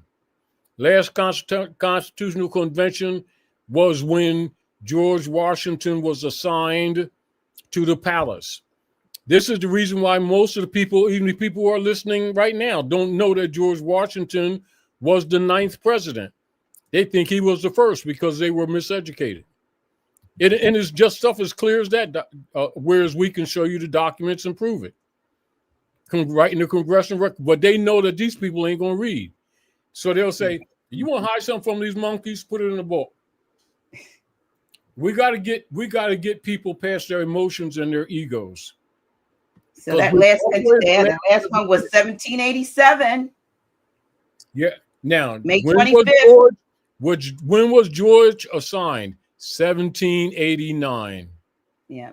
Who was the first president? The last and only official one was held in Philadelphia on May 25th to September 17th. After the treaty. After the treaty was agreed to, and we set with the ordinance, 1786, 1787, who was the first president that and the only president to deal with the Great Seal, the only president that deal with the Great Seal, that's that pyramid that you see on the back of that note, John Hanson, 1781. These people don't even know their history. Now you understand why in the treaty book, Dr. G, I put George Washington's letter to the Sultan. Yeah. And that letter is also in this book. That's why our people don't really get good books. You understand what I'm saying to you? They don't know they don't know the history here. Yeah, it exists. He was elected as the first president in the United States in Congress assembled in, like you said, 1781 under the Articles of Confederation, which was our first government, our first federal government. Now let's go to Article 6 Constitution. It says what? All debts and contracts entered into before the adoption of this Constitution shall be binding against the United States. And then mentions the Confederation. So the Confederation is also the established law of the land. So see where our people haven't even been studying? So when in law, when they say Constitution, what are they talking? Articles of Confederation, the treaty that supersedes it, and the present day Constitution, all act together, which includes also the organic Declaration of Independence. All of them is looked at as one document. That's why people keep getting trapped and taken advantage of. Then Europeans say, well, you all are imbeciles, so pay me and I'll speak for you. You just shut up and let me represent you. Then as soon as they get frustrated and say something, then the magistrate say, shut the fuck up. I'm gonna lock you up. But judge, he don't know. You better shut up. And they charge him with contempt. Oh, they racist. No, because once you hire one of those Sadducees, you've already sold yourself to the court. And this is back for those who have your law books. Go look up leave in the law book and see what it says. And it'll amaze you. Once you hire a lawyer, you've given them jurisdiction because he's an officer of the court. He ain't presenting for you. He presents for the court because it's all run from Fleet Street, England. There you go. Have a good night. Love you all. Listen, Grand Sheik, thank you so much. I want to put up. Yeah, I want to make sure y'all know, because I know y'all get ready to go. But just to remind you that let me take this down. Y'all see that up there? Go to vitalhealthbot.com. And if you got some health problems or concerns, just put in there what you're dealing with, and you'll get a free analysis of what you need. Just free.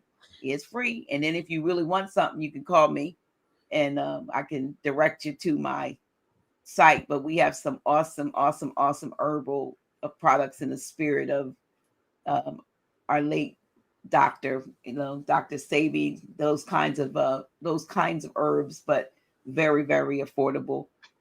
Check us out. But this bot right here is really, really great for just putting your information in, what your issues you're dealing with or what your concerns are, and it'll tell you what you need. Yep.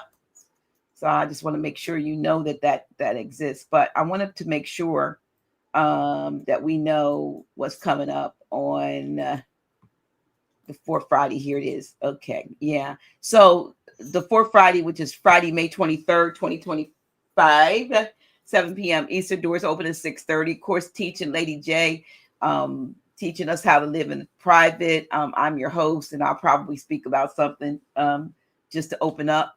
And, there's a lot of questions. Like last time, Grand Sheik, there were so many questions asked. They couldn't even get into the part they had intended to get in. We had folks from all the way as far as Florida who came to be here, and a couple of young adults who came, a couple teenage ladies young ladies that are very astute, homeschooled, and they came and they really got a lot out of the class. So y'all come on the fourth Friday and be with us. And also, I'm going to, as Grand Sheik said, starting next week, I'm going to be, Grand Sheik, doing a sort of an introductory civics class at the house. I hope some folks will come out now. 6:30 p.m. I'll give you some bullet points to make. Well, right? you don't have to give them to me now. Don't give them to me now. Real quick, what I gave you. We get ready to get out of here. No, We can this talk offline about that. because whether you like it or not, you are sort of like by default a national secretary, because they're going to be asking, they're going to be calling, hey, Dr. J, They can't get to you. my sandwiches, and you know, the more sandwiches, and the ones with the jelly on it. And you say, well, I don't know. Yes, you do. And what I'm saying to you, the reason when we talked, and the reason why I directed you to those files is so that a lot of minutia unnecessary doesn't bleed in and kill the time for lack of information. Because that's the foundation of the politics here in a synopsis. Right. Now, and so when you're dealing with people, politicians and others who already know this, they ain't going to talk to you. Because remember, they're all Masons and Eastern Stars. They're not going to talk to you directly like this at all. And definitely not publicly. But when they know that you know what's up, they stop trying to bullshit you. They may bullshit someone else, but they stop bullshitting you. But this is the point that I'm making, Dr. G. Yeah. The people who've been coming to the House of Reawakening Minds and to all office hours, they come there because ultimately they have learned over the years that we actually give them real reference points that step outside of the emotions or bias and will actually lead to the reality. And what I'm saying to you, they really need to become competent, not because we say so, because that's the political reality. They're not alarmed only because they don't know, not unlike a deer that don't know them headlights is a car. And rather than jump across the street, they're staring at it. Wow. I appreciate that. I'm gonna do my best. Anyway. And somebody said, where at Dr. G? It's gonna be I'm gonna put this up. It's at the same place that this class is, which is on the fourth Friday, 602 Vandever Avenue, Wilmington, Delaware, 19802. So it'll be at 6:30 to 8. Maybe it goes longer if we asking questions and so forth. I'll try to have handouts and things for you so that you don't go away empty-handed, but it'll be next Friday, and I'll be doing that I'll have to do a flyer for it, but doing it on the second Fridays of the month. And let me see. Yeah. And let me see. So I'm giving a shameless plug. If you have anybody out there that I'm giving away free product, y'all. If you see up here, these are coffees. If you're a coffee drinker, and it's only one day left. So if you read that right there, it says simply visit. That's that Vital Health bot thing I told you. Enter your wellness concerns, receive free personalized supplement recommendations, then text or DM me your name and your number, email address to my number up here to be entered. I'm extended it one day because it's supposed to be over at 11:59 tonight. But if you text me, I'm going to be giving away a full-size product, maybe one of these coffees, and these are like 50 serving coffees that we have, and I call them coffees, Grand Sheik with purpose. If you drink coffee, the one on the far left is called Thermo Cafe, which I'm holding in my hands, and this coffee actually, Grand Sheik, is for the helps with the brain and so forth with your thoughts, and it contains L-carnitine, guarana, and green tea. So it really helps. Has the adaptogens. The one in the middle is our Neuro Cafe. So if you're having brain fog and some issues like this coffee has Ganoderma mushroom, ginseng, and some vitamins, natural vitamins that you need for that. And if you're having problems in the love department, ladies and gentlemen, this particular one is called Art of Love. And these are instant coffees. So they make a 12-ounce cup, or you can make it a little smaller cup if you want your coffee stronger. But you just hot water or either cold almond milk, and you can make it a latte. But this one is called Love Cafe. It contains Tonkat Ali. Some of you guys know about that. Tonkat Ali, maca root, and L-arginine, and it helps you with your libido. It helps you with your hormones. It helps you with your love life. Getting your. Are you being politically correct? Will it help you get it? This is called Love Cafe for a reason. It's our highest. Get It's down, our highest selling coffee. down, But we have a lot of we have a lot of other coffees. But I want to give away to three people free coffee. So please pay attention to what it says up there. Go to the bot. Let me don't go anywhere. Go to the bot. Here we go. I'm gonna put it up again right here. If you go to the bot and check out what it is that says you need, then you can get you can text me and I'll give you I'll see who tomorrow who wins, and three people are going to get something, either coffee or one of our other herbal products. We have V nitro is like a nitric oxide. It also helps with moving the blood through places, and we have stuff for your kidneys and for liver. I mean we have supplements. We're not promoting anything to diagnose, treat, or cure any illness. However, we have herbal supplements that will complement what it is that you are going through. But I want to give away so I want to give away 3 to somebody. So I'm expecting to see, don't call me, DM me, because I'm not going to answer the phone after we hang up from this. So don't call me, but do DM me or how you gonna do sandwiches? Send me a text. Yeah, send me a text or to that number 302-345-0500 after you've gone to the Vital Health Bot and checked out. And then at the bottom you'll see also, if you want to shop and buy something that it tells you that you need, then you can certainly do that. But let me see, I forgot what I'm doing. I wanted to put my link up here. There's my link. So if you see that you need like 4 or 5 things for what you put in there based on what you put in there.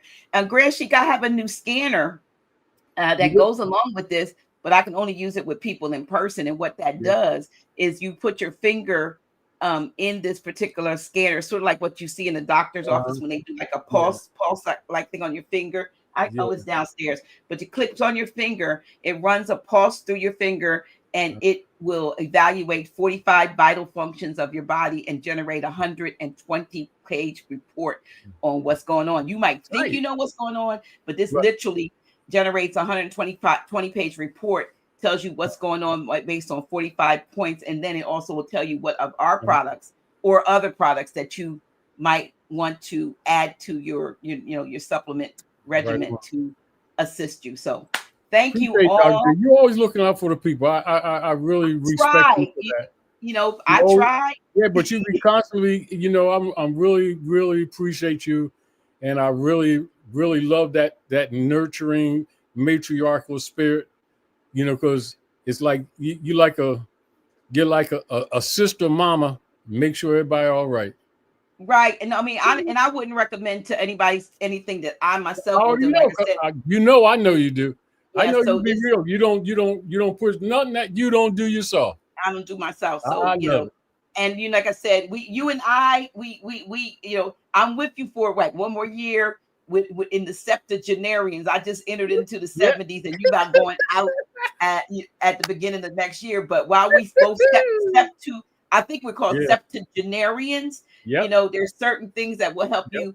I did a presentation last week called Get Your Wealth Together. And the wealth is your health.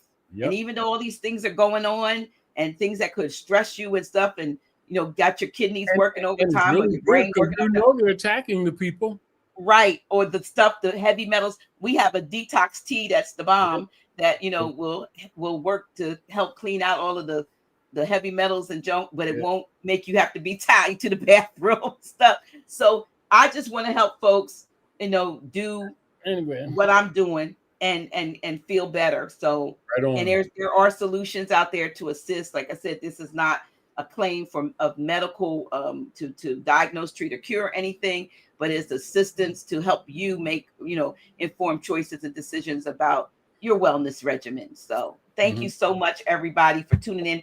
Please, if you haven't on your way out, please like, and you can still share this video because they can see the replay. All right. And if you want to win a product, you're gonna have to go right after we hang up and check out you'll be amazed. Like you're gonna put I got this, I got that. It's all within. It's a it's like an AI thing, and it's going to say boom, and if within a minute, it's going to tell you all the things that you need to do. And even if it's something we don't have, it's going to tell you may need that for this. And I love the way that works. So do that.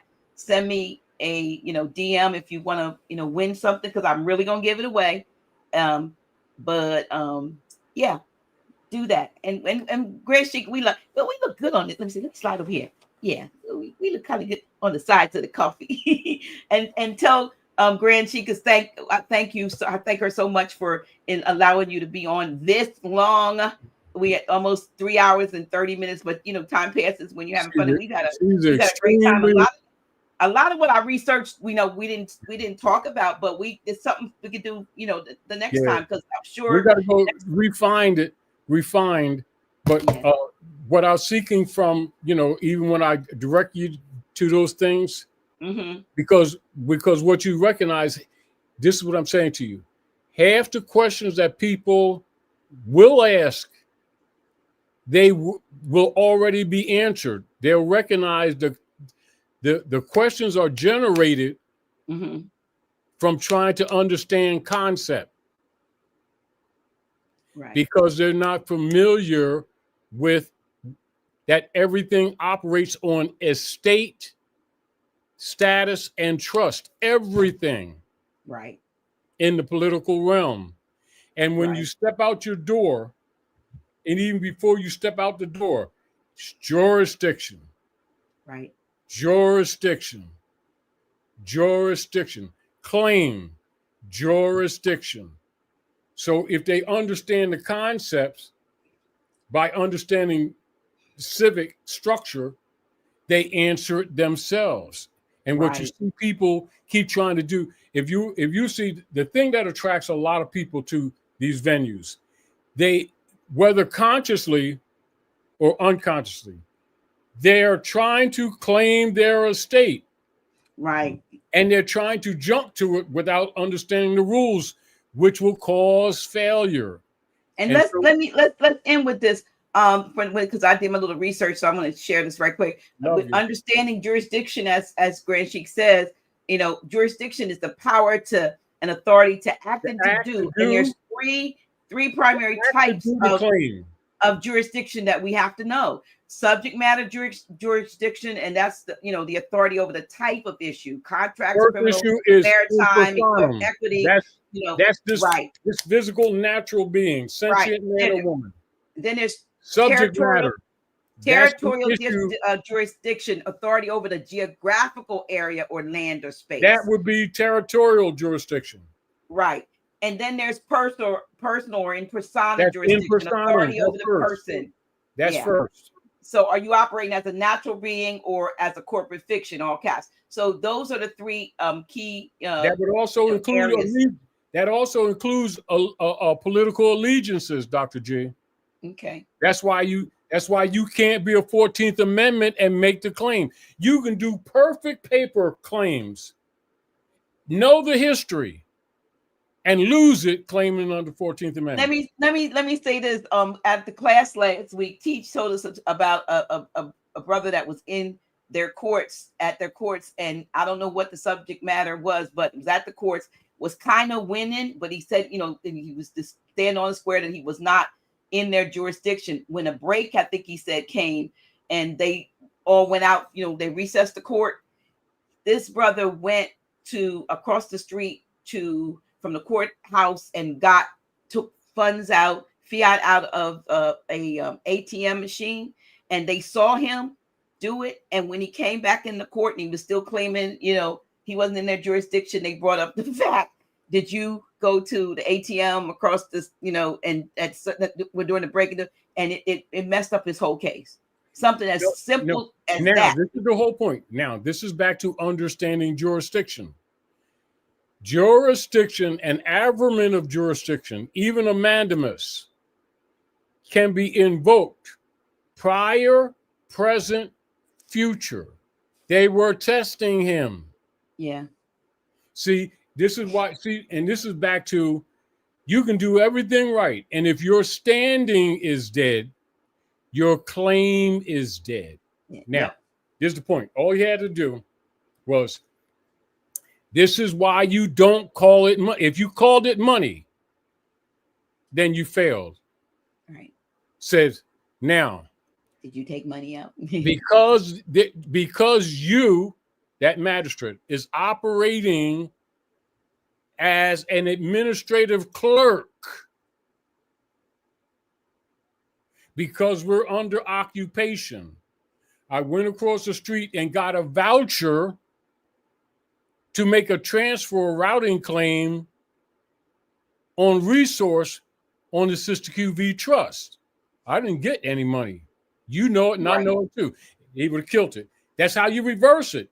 That's why I keep telling people, back to the connotation, even not knowing that just you jumped in the shit pool, you can jump back out. You might need some perfume, but you can jump back out the shit pool.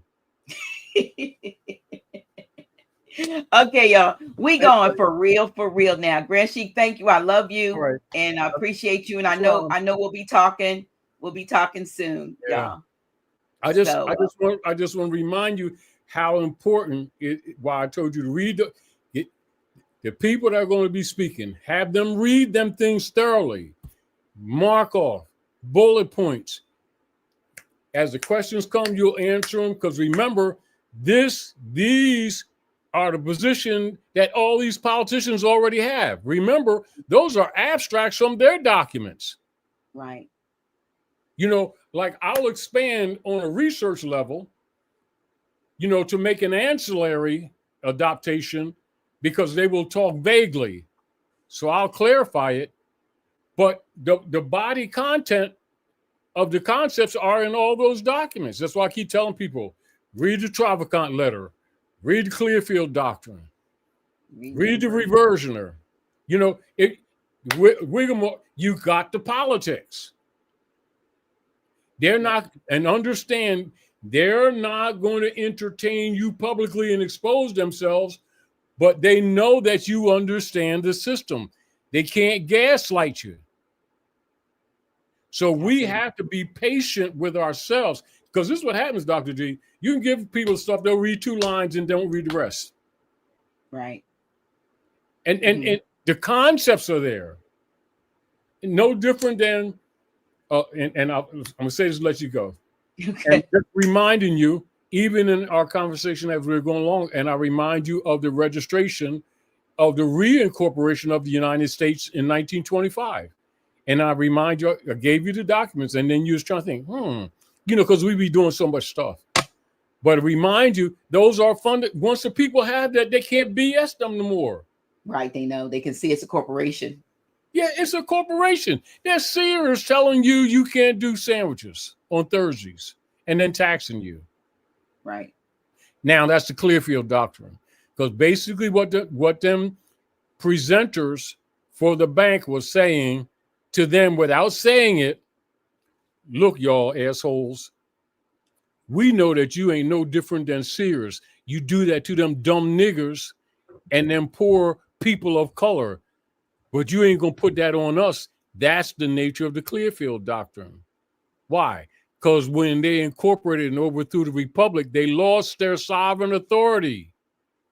That's why you can sue them in their private and professional status. That's why I keep telling people, it's important to understand the concept. Okay. All right. We're going to go. Somebody's, look, all right, we'll let you go. Somebody's in here trying to sell coffee over my coffee. Well, whatever, y'all. But anyhow. Yeah, let me, y'all, if you want to get a sample, you know, do what I ask. Is our coffees have adaptogens, and I love you all. I love Grand Sheik. I'm glad to see you doing better, and we are leaving this place. Islam, Grand Sheik. The deeper and deeper I go, I find what it is I should know. 'Cause it's just a matter of time that you'll reawaken your mind. Oh, come with me, come to know and find out what is true. then you know what's in store just for you. No more living the lie. I can look to the sky and say, I'm reawakening minds. To know and find out what is truth, yes. Then you know what's in store just for you. No more living the lie. I can look to the sky and say, I'm reawakening mine.